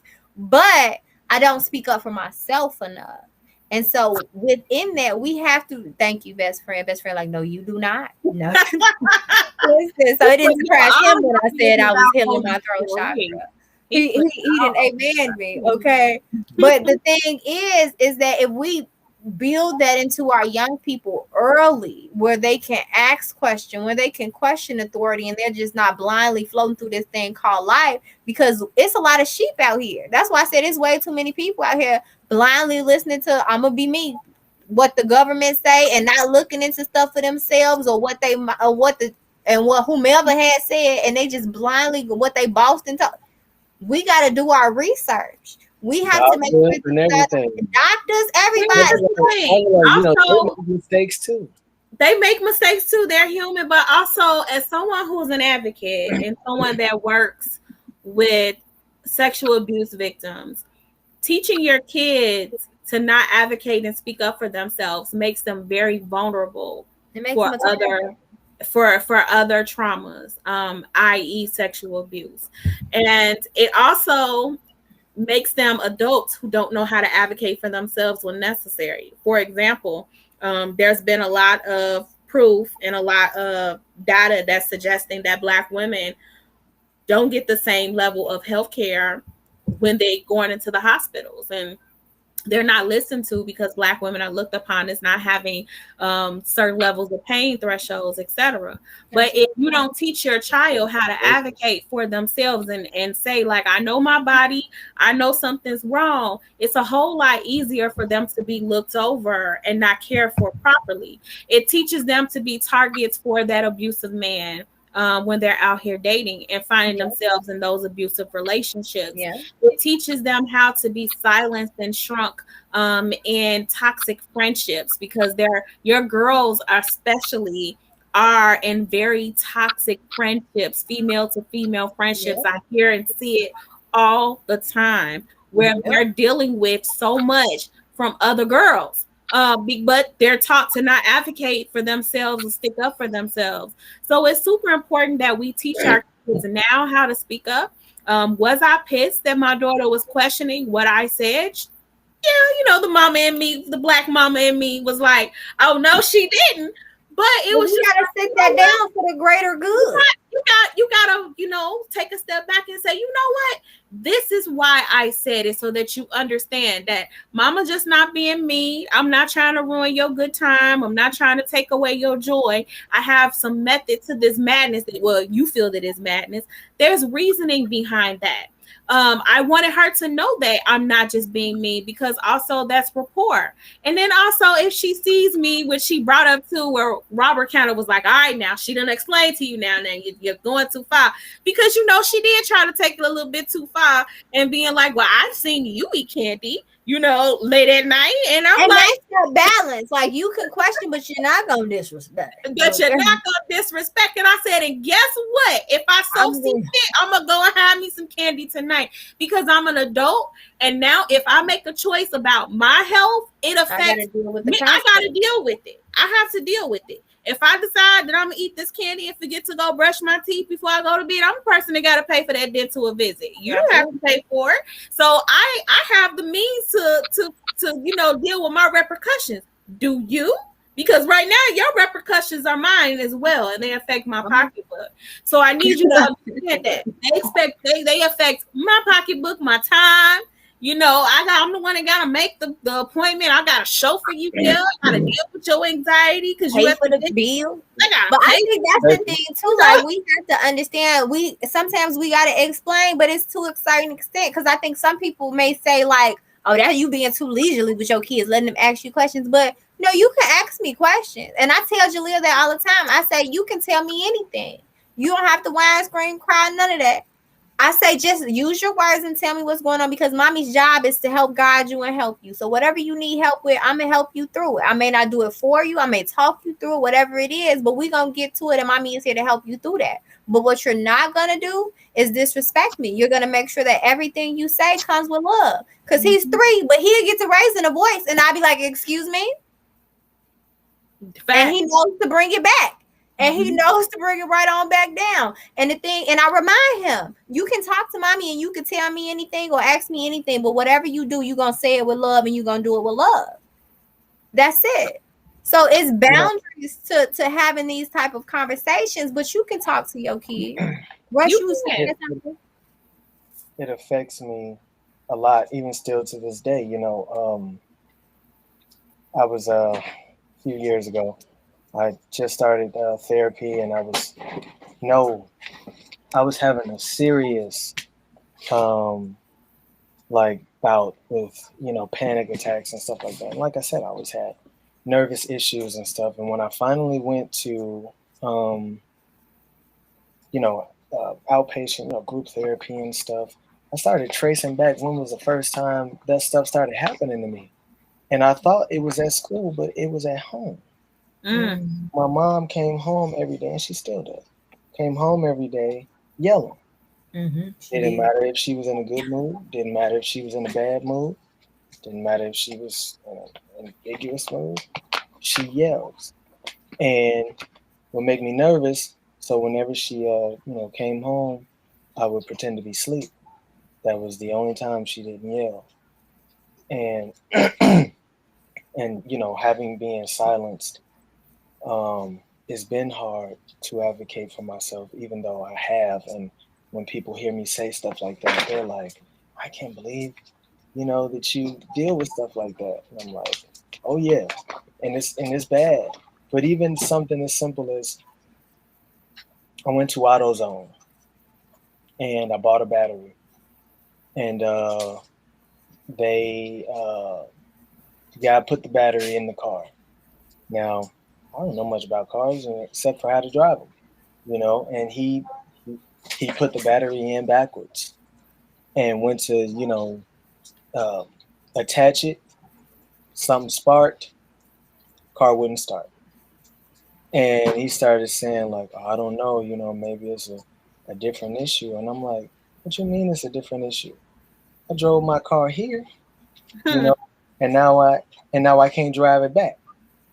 So they said, well,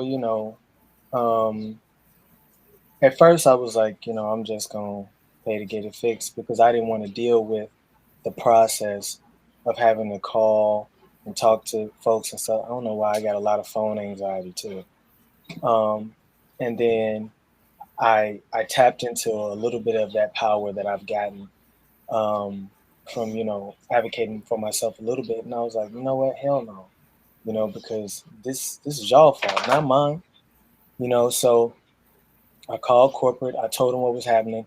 They came back and said, we're going to pay for half of it.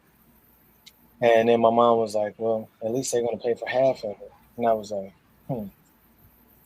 Well, I was on fire. I called that man back. I said, what you mean half of it? He did all the damage. Come on. I thought I was going to have to take it there, But he was like, you know what? We pay for all of it. I said, okay. Appreciate you. Run me my money. You know what I'm saying? Like, y'all are tripping around here. How you going to tell me you're going to pay for half of something that you broke? That you did all of. That you broke. I had to get my money, and it's things like that I think a lot of parents don't realize. Like, you are affecting your children on a monumental level. Even something as I was having a severe panic attack one day, and I needed to take off work, and it was bad. I was like freaking out. I was crying. I was like, I'm gonna be fired and I'm gonna be homeless. And my therapist was like, whoa, whoa, whoa.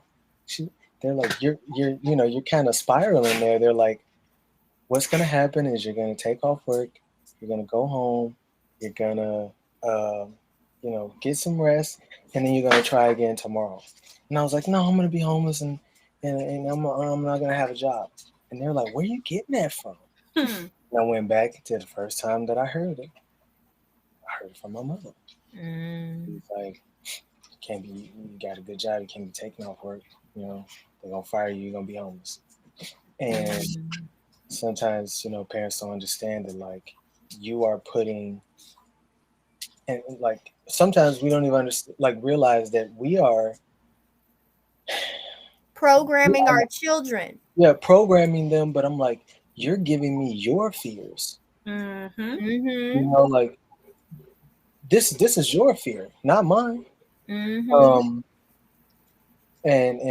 so I, as you asked earlier, I would think I would definitely be more aware of that in the future, not to do stuff like that to my kids, and try to stay more in the now, and not, jump 20 years ahead of time, and we don't even know what's going to happen. A lot of us as parents, definitely something I had to get over as a parent is not projecting my fears. When I found out that I was having a daughter, I was so afraid. I had such an attitude with everybody. I was in such a space, and it wasn't that I didn't love her or that I was disappointed. It was more so I was so afraid for her. I was so afraid of what type of daughter I had.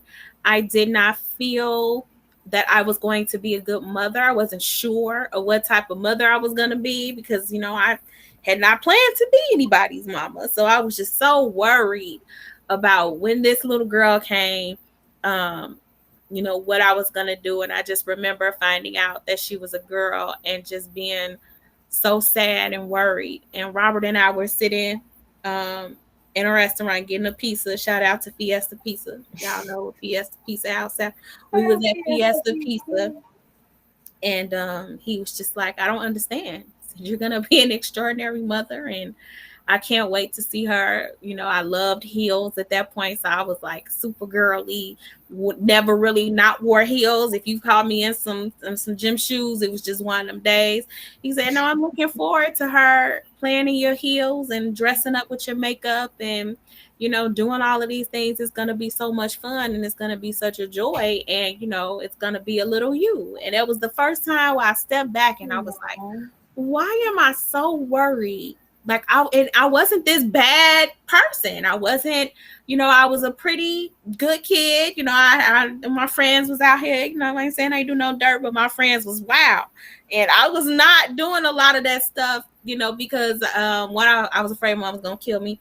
But despite afraid of her being, that she would kill me, just not partaking in those things. So it wasn't like I had did all of these terrible things and was worried about karma coming back. It was just like, Lord, it's so hard raising a girl. It's so hard being a girl. And people are going to know all of the fears and all of my own traumas were a big, huge worry for her because I felt like she was going to be this huge target. And even to this day, especially having a teenager, I have to step back from that and not project whatever my fears and my own traumas are, because in doing it, I stifle her. I stop her from growing. I stop her from being who she is. I make her afraid to be who she is. I make her afraid to experience life.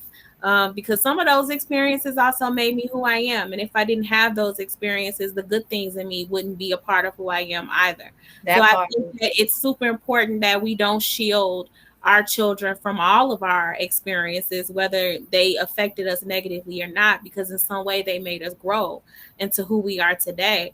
And so, I think that that's something that I often have to check myself on, quite honestly, because I don't feel like I got that from my mom too. My mom wanted to prevent all of her experiences from me walking in them, but I needed some of those experiences because they did help me grow. It was important for me to figure out who I was. So I challenge all moms and fathers and parents alike out there to allow your kids to walk in some of your mistakes, because it's necessary. Your mistakes actually did use some good sometimes. It's going back to that, when they say that you don't want your kids to dig it out the mud. Well, sometimes they need to dig it out the mud a little bit, because when you give them too much, they don't know how, they don't aspire to work for it themselves when they have things handed to them. So they need the L's. It's the lessons. You gotta take your L's, and it's not losses, it's lessons. And that goes back to what we said earlier about how we gotta let them know that mistakes aren't failures. Yeah. Even if something didn't work out the way you wanted it to work out, even if you may have thought it was the biggest mistake of your life, that's a lesson that you can learn from, that can lead to something great. Nothing is finite, nailed in stone. Once you make a mistake, that you are that mistake, that you cannot bounce back from it, that you cannot learn from it, that you're never gonna be more. That mistake is something that was meant to happen because it happened. I'm a strong believer that everything happens for a reason. We have to learn the lesson that we needed to learn from that mistake, because if you don't, you just gonna keep repeating it. And we have to let our kids know it's okay. You gonna fall. Again, that's what makes you human. And we have to get back to our humanity in life. It seems like we getting further and further away from it when we're all human. We all are going to make mistakes. Nobody's perfect, but we have to see each other and love each other for exactly who we are. And that includes ourselves. We have to teach our children to love themselves. It's too many, like Sante started the show saying, young people ready to end it all. And it's always baffling. It's going to always be baffling when we don't understand the scope of what these young people go through. We say, oh, they just started living. They just don't. But to children, remember when you were their age, everything's doggone the end of the world. Your friend move away. You drop. Not just the end of the world. It's very hard for you to actually see like the light at the end of the tunnel, a future. It's very hard for you to see past that moment when you were a kid. How many of y'all heard your parents say, you got to prepare for when you're an adult? When you a kid, that feel like so far off, if ever, like I'm going to be this way forever. So it's very hard for people to see, especially children, to see past the now, the present. It's hard for them to feel hope, and it's even harder for them to feel hope when they can't come to you, because you are the person, the protector, the provider, the acceptor. You're supposed to love and accept them, and your voice becomes their inner voice. So the things you say to them, like Russia was like, why am I freaking out about not going to work today? Because his mama was freaking out about not going to work today. Your voice replays in their psyche, whether they literally, it's the little, how they had the little devils and the little angel on your shoulder. It's your parents. Your parents be sitting there telling you, like, you look now, girl, you do that. Look, that's Stephanie Mariah. She gonna have Sante over here. You better not eat that cookie before you go to sleep. It really is accurate, because I hear my parents' voice. When I want to do something, I hear my father's voice. And my mother's voice. So no. Facts. And I mean, it could be a good or a bad thing, because sometimes you hear the voice and it's a good thing. But if it's what you put out as that parent or as that tour guide to this plane of existence, that your children are gonna constantly hear. So that's why I tell my son, you can say anything to me. You can ask me anything as long as you're saying it and doing it out of love and from a place of love. And like Gino said in the comments, I'm modeling that to him, because even when I'm frustrated, I'm like, love, yeah, I need you to come this way, baby, sweetheart. I need you to come this way. It's super important. So I saw a TikTok. I think I was talking to Russia, and I was like, I'm finna try this TikTok with my kids, because it tickled the hell out of me. So it was a parent that was saying, you have to really understand that your kids don't really listen to your instructions as much as they listen to what you do. And so she was like, I want to prove it. And so she was like telling her son to do this. She was telling him to do stuff. So she was like, grab it and hold it. So he did the same thing. And then she said, okay, take this and put it on your chin. And the boy kept doing the same thing she was doing. She was like, you're not listening to me. You're not following the instructions. Take it and put it on your chin. And she's like, I don't understand. Why is it wrong? She's like, you're not listening to my instructions. Listen to me carefully. take this, you put it on your chin. And he just kept doing it. And so finally, after she stopped laughing, she explained, she was like, this is your chin. I told you to put it on your chin. He was like, oh, I don't know what. So I was like, Russia, I'm finna go try this with the kids. So I called my son in. I was like, take it and hold it. So he did it. I was like, now grab it and put it on your chin. And he was like, I was like, huh? Listen. They do listen. I said, you it doesn't. And he was like, you told me to. I was like, oh, I'll explain in a minute. So I go into my daughter's room. She was asleep. The baby wake up like, huh? What do you want? I said, take it and hold it. So she's like, what am I holding? I said, now put it on your chin. And she was like, okay, can I go back to sleep? I was like, I'm so proud of you. Hey, listen, you got some good kids. I said, I'm so proud. You really listen to me. And then you can have a kid like me where you come in the room and be like, hold this and put it on your chin. And I just be like, no. I'm good.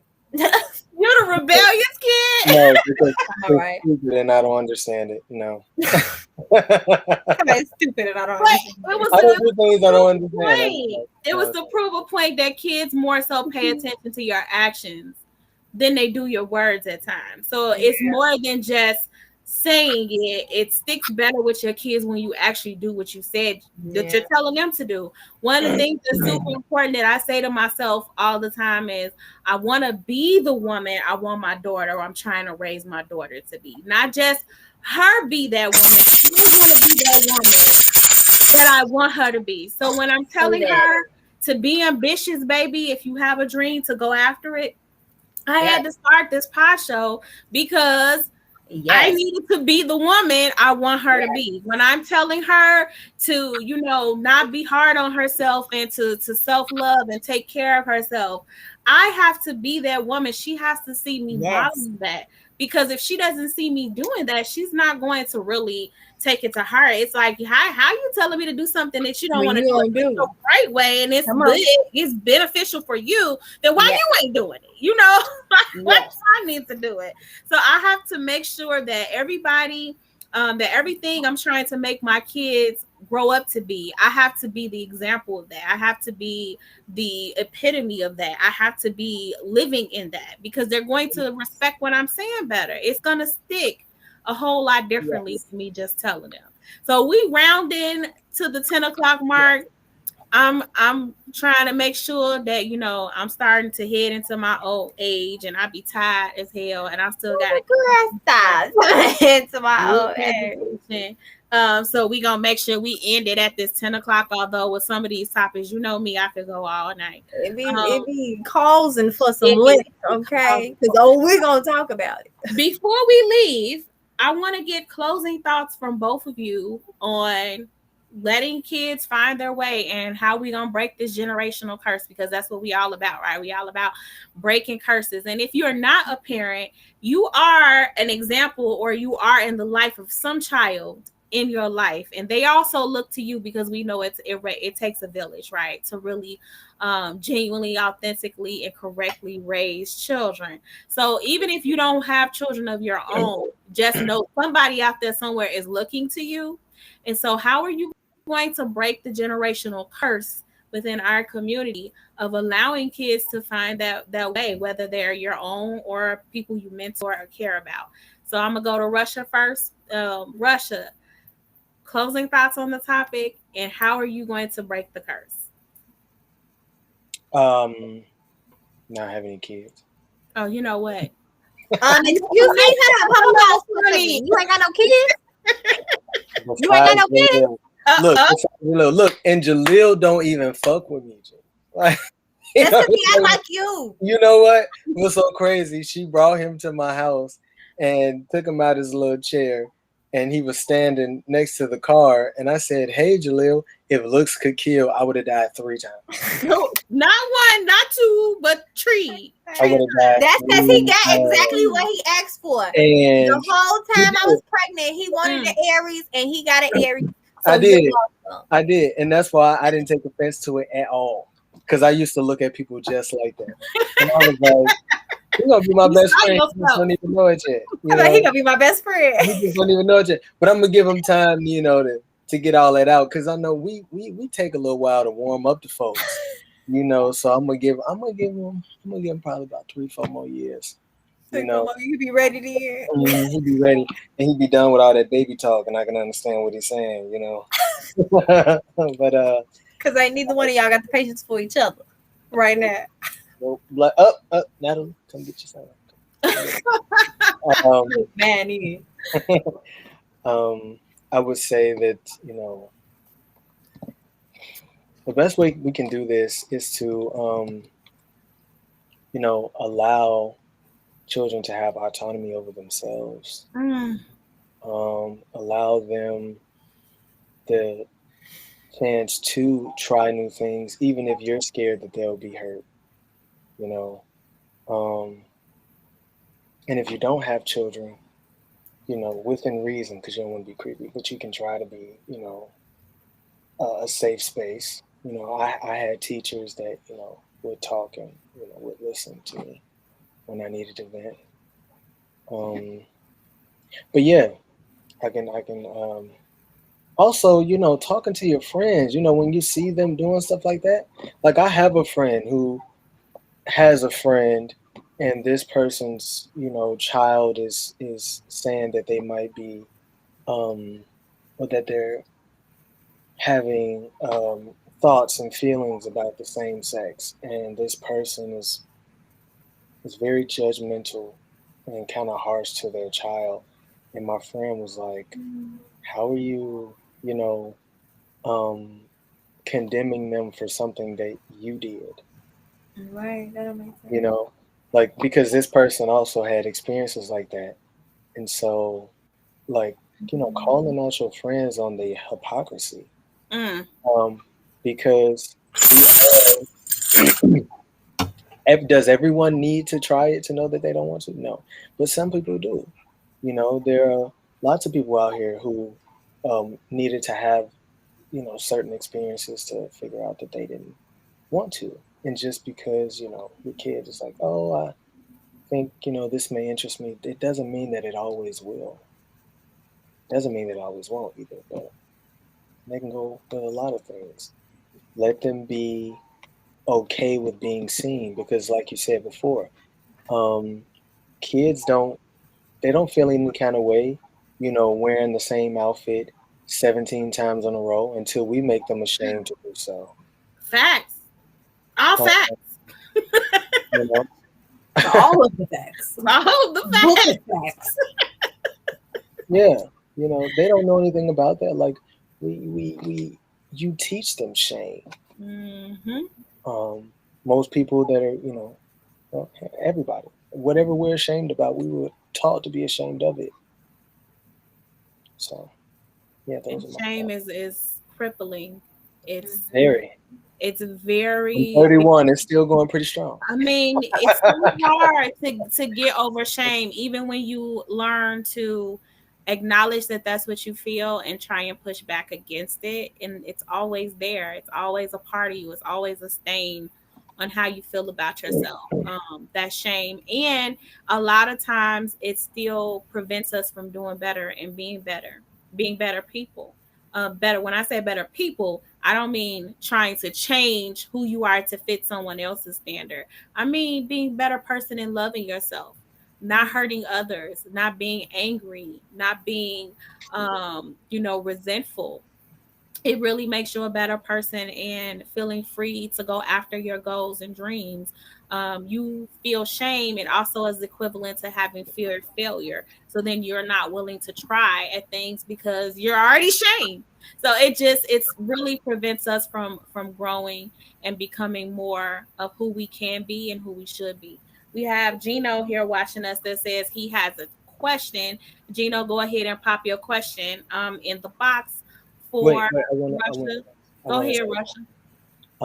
I can't remember the quote verbatim, but it went something like, being ashamed or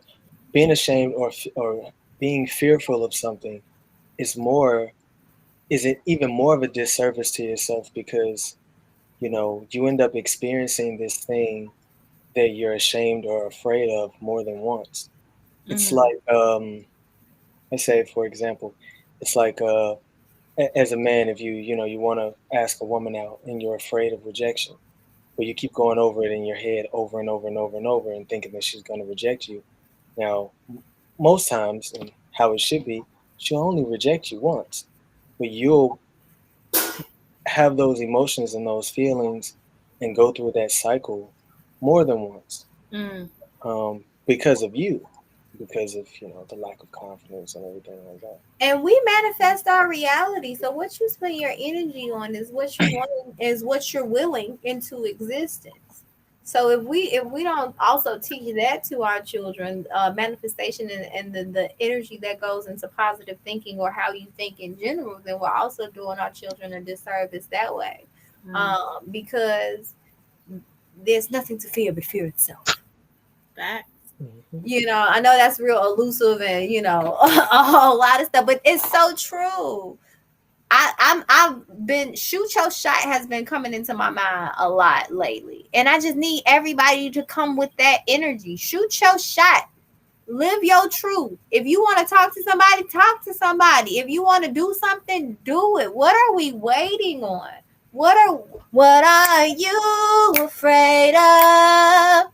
Don't you know what you There you go. Well, have? Gino asked that question. Gino, the Oh yeah. child is Natalie's son. Russia is his godfather. Oh, that's what he was calling. Yeah. So that's what they were talking about. They were talking about little old Jaleel, Yeah, little you talking about grown my man. baby butt. Yeah, that's a 30-year-old man in a 3-year-old's body. He's an adult. He's Oh, a he full grown. grown up. Okay. He grown. Yeah, before.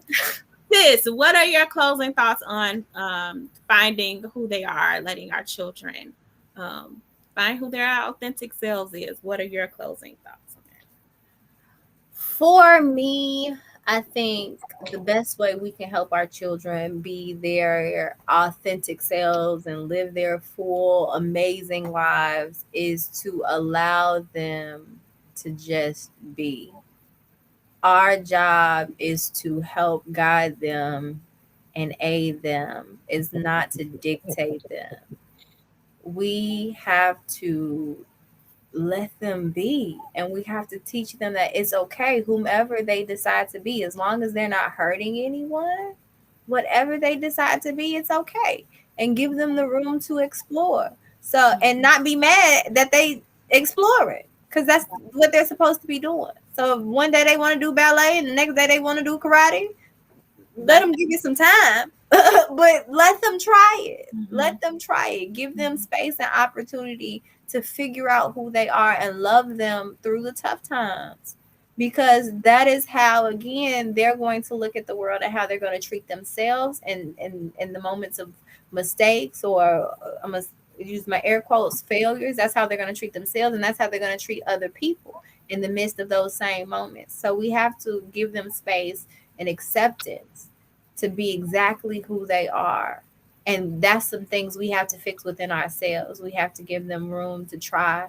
We have to listen to our children. We have to talk to our children and not at our children. And I think if we start with just those three things, allowing them space to try, and grace, talking to our children and listening to our children, then that leaves a whole lot of room for other things to happen in a relationship of rapport building. I know that's one of your words, Sante, but we have to build that rapport with our young people so that they're not just afraid of us or low key hate us because of our actions, but that they can talk to us, that we can continue to help guide them even into their adulthood years when we have that rapport and we treat them with respect, and they'll treat us with respect as well. Facts. Yes, rapport is the core. I'm here to say it all the time that that's the best thing, the best tool you have in your parenting kit is having a good rapport with your kids. It gets you a whole lot further than fear. Fear allows your kids to feel like they can't talk to you, so they become very sneaky. They become very secretive, and you have less control actually when you don't know where they are and what they're doing. So make sure that you have a good rapport with your kids. Closing thought from me on finding who they are is the most successful, or the way that you can tell the most about how successful your job is as a parent, is how healthy your child is as an adult. And if you keep that in the forefront moving forward, and measuring your parenting job on how healthy of an adult you have when they're older, uh, that's how you know. And so that should be the goal. Every day I strive to raise a healthy adult, a healthy, help two healthy adults. And so that should be the ultimate goal. So allowing your kids to find who they are, allowing them to be their authentic selves, makes for a healthier adult. That's why it's super important that they have that space to figure that out, and they have it under the protection and the covenant of your love and acceptance. And you want to make sure that they get it there, because it's going to be hard to get it out there. And so that's how you measure the job you're doing as a parent, is when they become adults, how healthy are they? Because there's a lot of functioning adults. That don't mean we healthy. That don't mean we happy. We're functioning. I am a functioning adult who is on the path to better health, who's on the path to healing, but I'm not a healthy adult. And so in understanding that and recognizing that, that is my ultimate goal for my children, is to raise healthy adults. So allow your kids to be that. That's how you know. So and that should be all of our goals as parents. That should be all of our goals. So the number one goal. But I enjoyed this conversation. Thank y'all for hanging in there with us as always until 10 o'clock. Next week, I don't think, Natalie, are you going to be able to join us next week? I know it's the shoot, so I wasn't sure if you was going to be set for the shoot. Oh, bro, you right. I was like, next week? What's next week? Yes, next week. Oh, can I announce the shoot? Sure. Next week, guys. Next week is the Me First Self-Love photo shoot. It is a self-love shoot for all the goddesses out there that need to be reminded how amazing and beautiful they are, with a makeup session and fashions by Dion Victoria, and an amazing photo shoot, and a self-care, self-love gift bag on your way out, and just a really great time and event for women to be reminded of their greatness and their beauty inwardly and outwardly. And so I'll share that to the group, but that'll be next week, and it ends at 10, so I will not be here next week. I forgot. Yeah, I will not be here next week. I know, but I got you, sis. Appreciate you, sis. But we will still have We Gonna Talk next week, and We Gonna Talk. I did get to sign up. She in there. So y'all slide through. It's still spots available. Y'all book them quick so they won't be gone on you. But I'll post the information. And I will make sure I reshare that information as well. But we're still going to have We Gonna Talk next week. Is going to be a special episode all about something that's very near and dear to me, something that I've put off for a very long time, but I feel like it's wholeheartedly necessary in recent events of hearing Mr. Cosby be released. But we're going to talk about sexual abuse next week. So I'm going to have an informative show about sexual abuse, teaching parents what to look for. It's a real thing. It's a real issue. It's running rampant in our community. We're not protecting our kids. We're going to talk about signs to look for, how to get help, and all of that. So it's going to be an intense episode, but one that needs to be discussed and talked about. So I hope you all can join. And then we're coming up on the 14th, our 1 year anniversary.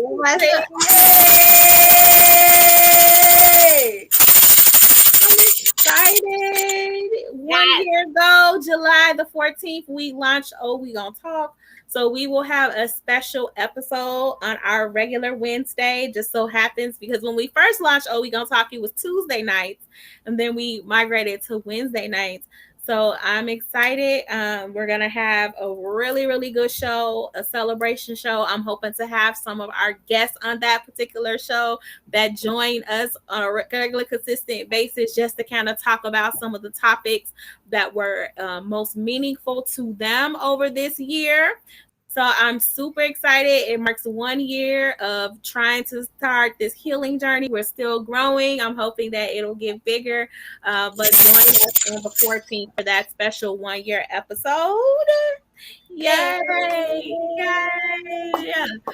And as Nat already let you guys know about the self-love shoot, please sign up. It's a beautiful, beautiful shoot. I'm pick up bones with Miss Natalie after we get off about this here shoot. But she's like, let me go get my Vaseline. But definitely be looking out for more information on that. And then I want to start a book list. We've been talking a lot about books, helpful books to read, books that have helped us. So we're going to start creating a book list. We want you guys to feel comfortable to share. What books are you watching? We want to know about your books. Hey, Jaleel, what's happening, young man? Say hi. You kicking it? You still up? I wish I had your energy because I'm ready to go to bed. I'm like, shoot, it's 10:10. I'm tired. It's tired.